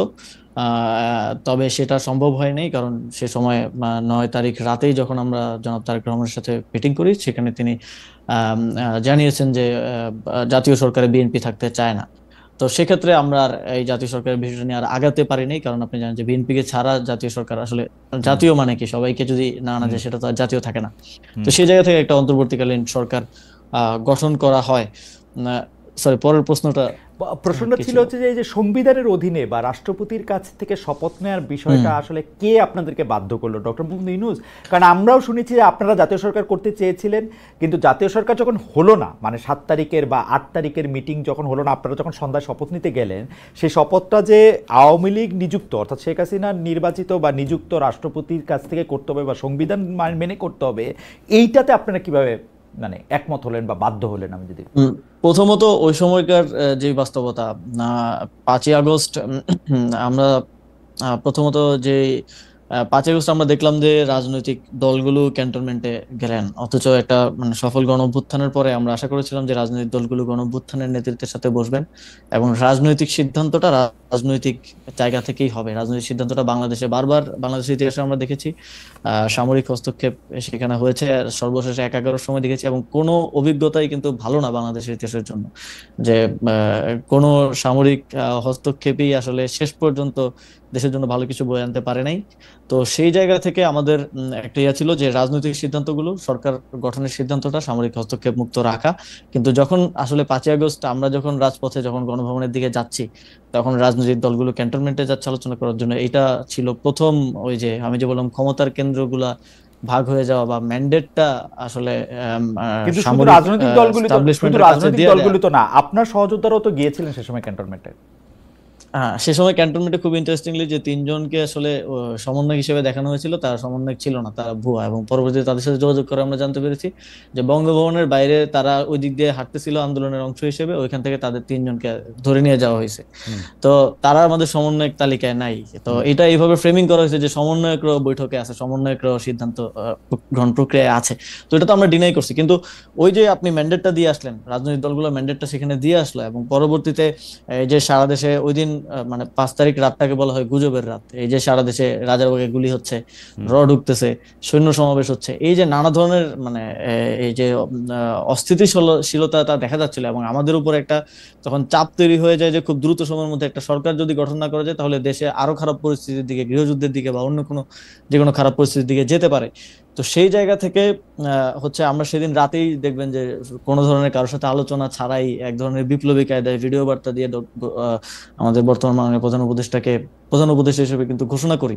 হুম এটা 6 তারিখ হচ্ছে প্রথম প্রহরে হুম রাত 3টা কি 4টার দিকে আমরা তিনজন ভিডিও বার্তা এসে হুম ঘোষণা করে দিই। পরের দিন হচ্ছে বৈঠক হয়, এবং বৈঠকের ব্যাপারে ইন্টারেস্টিংলি যখন আমার কথা হচ্ছিল তখন আমাদেরকে বলা হচ্ছিল ক্যান্টনমেন্ট আসার জন্য, কিন্তু ওই যে আমাদের ওই চিন্তা যে আমরা সামরিক হস্তক্ষেপ রাজনৈতিক সিদ্ধান্তে আসতে দিব না, সেই জায়গা থেকে আমরা বলেছি না, ক্যান্টনমেন্টে না, আপনারা ইয়াতে আসেন, ঢাকা বিশ্ববিদ্যালয়ে আসেন, আমরা ভিসি স্যারের হুম বাসভবনে বা অফিসে বৈঠক করি। কিন্তু তাদের থেকে তখন বলা হয় যে এটা সম্ভব না, তাহলে আমরা এটা মাঝামাঝি জায়গায় আসি, আমরা বঙ্গভবনে হুম তাহলে আসি। তো তখন আমরা সচেতন ভাবেই ক্যান্টনমেন্টকে এড়িয়ে চলা বা সামরিক ইয়াতে এটা করছিলাম, কিন্তু যতটুকু আমাদের সক্ষমতার মধ্যে ছিল। রাজনৈতিক দলগুলো যদি প্রথমে এসে গণঅভ্যুত্থানের নেতৃত্বের সাথে বসতো এবং রাজনৈতিক ভাবে সিদ্ধান্ত নেওয়ার ম্যান্ডেটটা ওনারা নিজেরা নিত আমাদের সাথে ঐক্যবদ্ধভাবে, তাহলে কিন্তু ওই পরিস্থিতি বা ওই পরিবেশ, ওই সংবিধানের আন্ডারে আমরা শপথ নিব কি নিব না, এই বিষয়গুলোতে আর একটা আরো ভালো এবং বিপ্লবী সিদ্ধান্ত নেওয়ার সুযোগ থাকতো। তো সেই সুযোগটা আমাদের হাতে তখন মানে ওই সময়কার বাস্তবতায় এখন এসে বলতে পারি যে ইস, এটা করলে এরকম হতে পারতো, ওইটা করলে এরকম হতে পারতো, কিন্তু কিন্তু ওই সময়কার যে বাস্তবতা তার মানে হচ্ছে সেটা যে আমাদের ওই কাছে সময় যে আসলে ছিল না। রাজনীতিক দলগুলি ক্রিয়াশীল ছিল, অর্থাৎ জামায়াতে ইসলামী, তারপরে হচ্ছে যে মানে জনাব জোনায়েদ সাকির দল, তারপরে হচ্ছে আরো আরো আরো ছিল বিএনপি, জাতীয় ইয়াতে অংশগ্রহণ না করলেও ক্যান্টনমেন্টে সে আলোচনায় অংশ নিল। তারাই আসলে এই প্রক্রিয়াটা করলো এরকম, যাতে আপনারা সংবিধানকে একটু সমুন্নত রেখে রাষ্ট্রপতির কাছে শপথ নেন, ওরকম তারাই করলো ব্যাপারটা।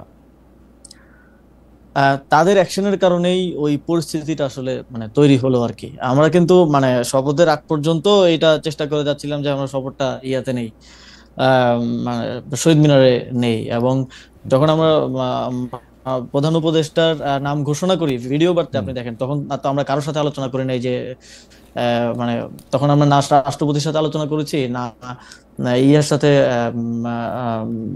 তিন বাহিনীর প্রধানের সাথে আলোচনা করেছি। আমরা কিন্তু ওনাকে প্রধান উপদেষ্টা ঘোষণা করে দিয়েছি।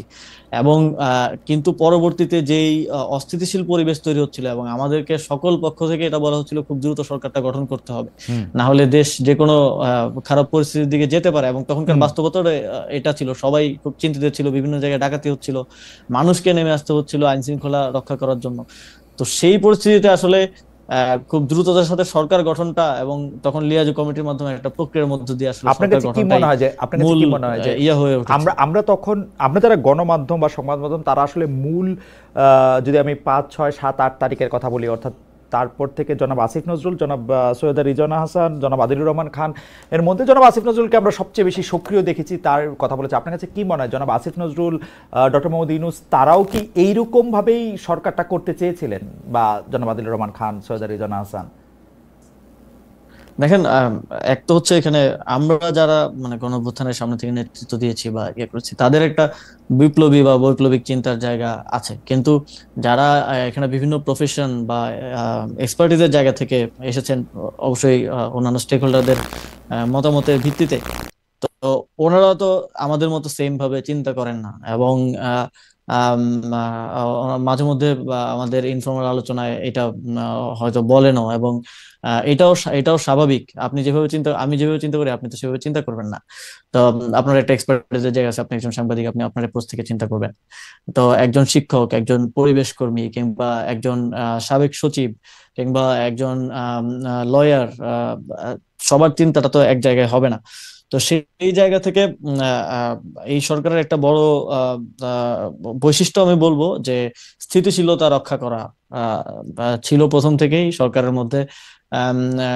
আমরা যারা ছিলাম, যারা গণঅভ্যুত্থানে, তারা একটা ড্রাস্টিক চেঞ্জ চেয়ে এসেছি, কিন্তু এই ড্রাস্টিক চেঞ্জ না হয়ে সেটা গ্র্যাজুয়ালিজমের মাধ্যমে আস্তে আস্তে পরিবর্তনটা হওয়া এবং 1 বছর পরে একটা ঘোষণাপত্র পাওয়া এবং সংস্কারের বিষয়গুলো। আমরা ওকে, তো সংবিধান পুনর্লিখনের কথা বলেছি। এখন ঐকমত্য কমিশনের যিনি সহসভাপতি আছেন, ডক্টর আলী রিয়াজ স্যার, তিনিও পুনর্লিখনের কথা বলেছেন।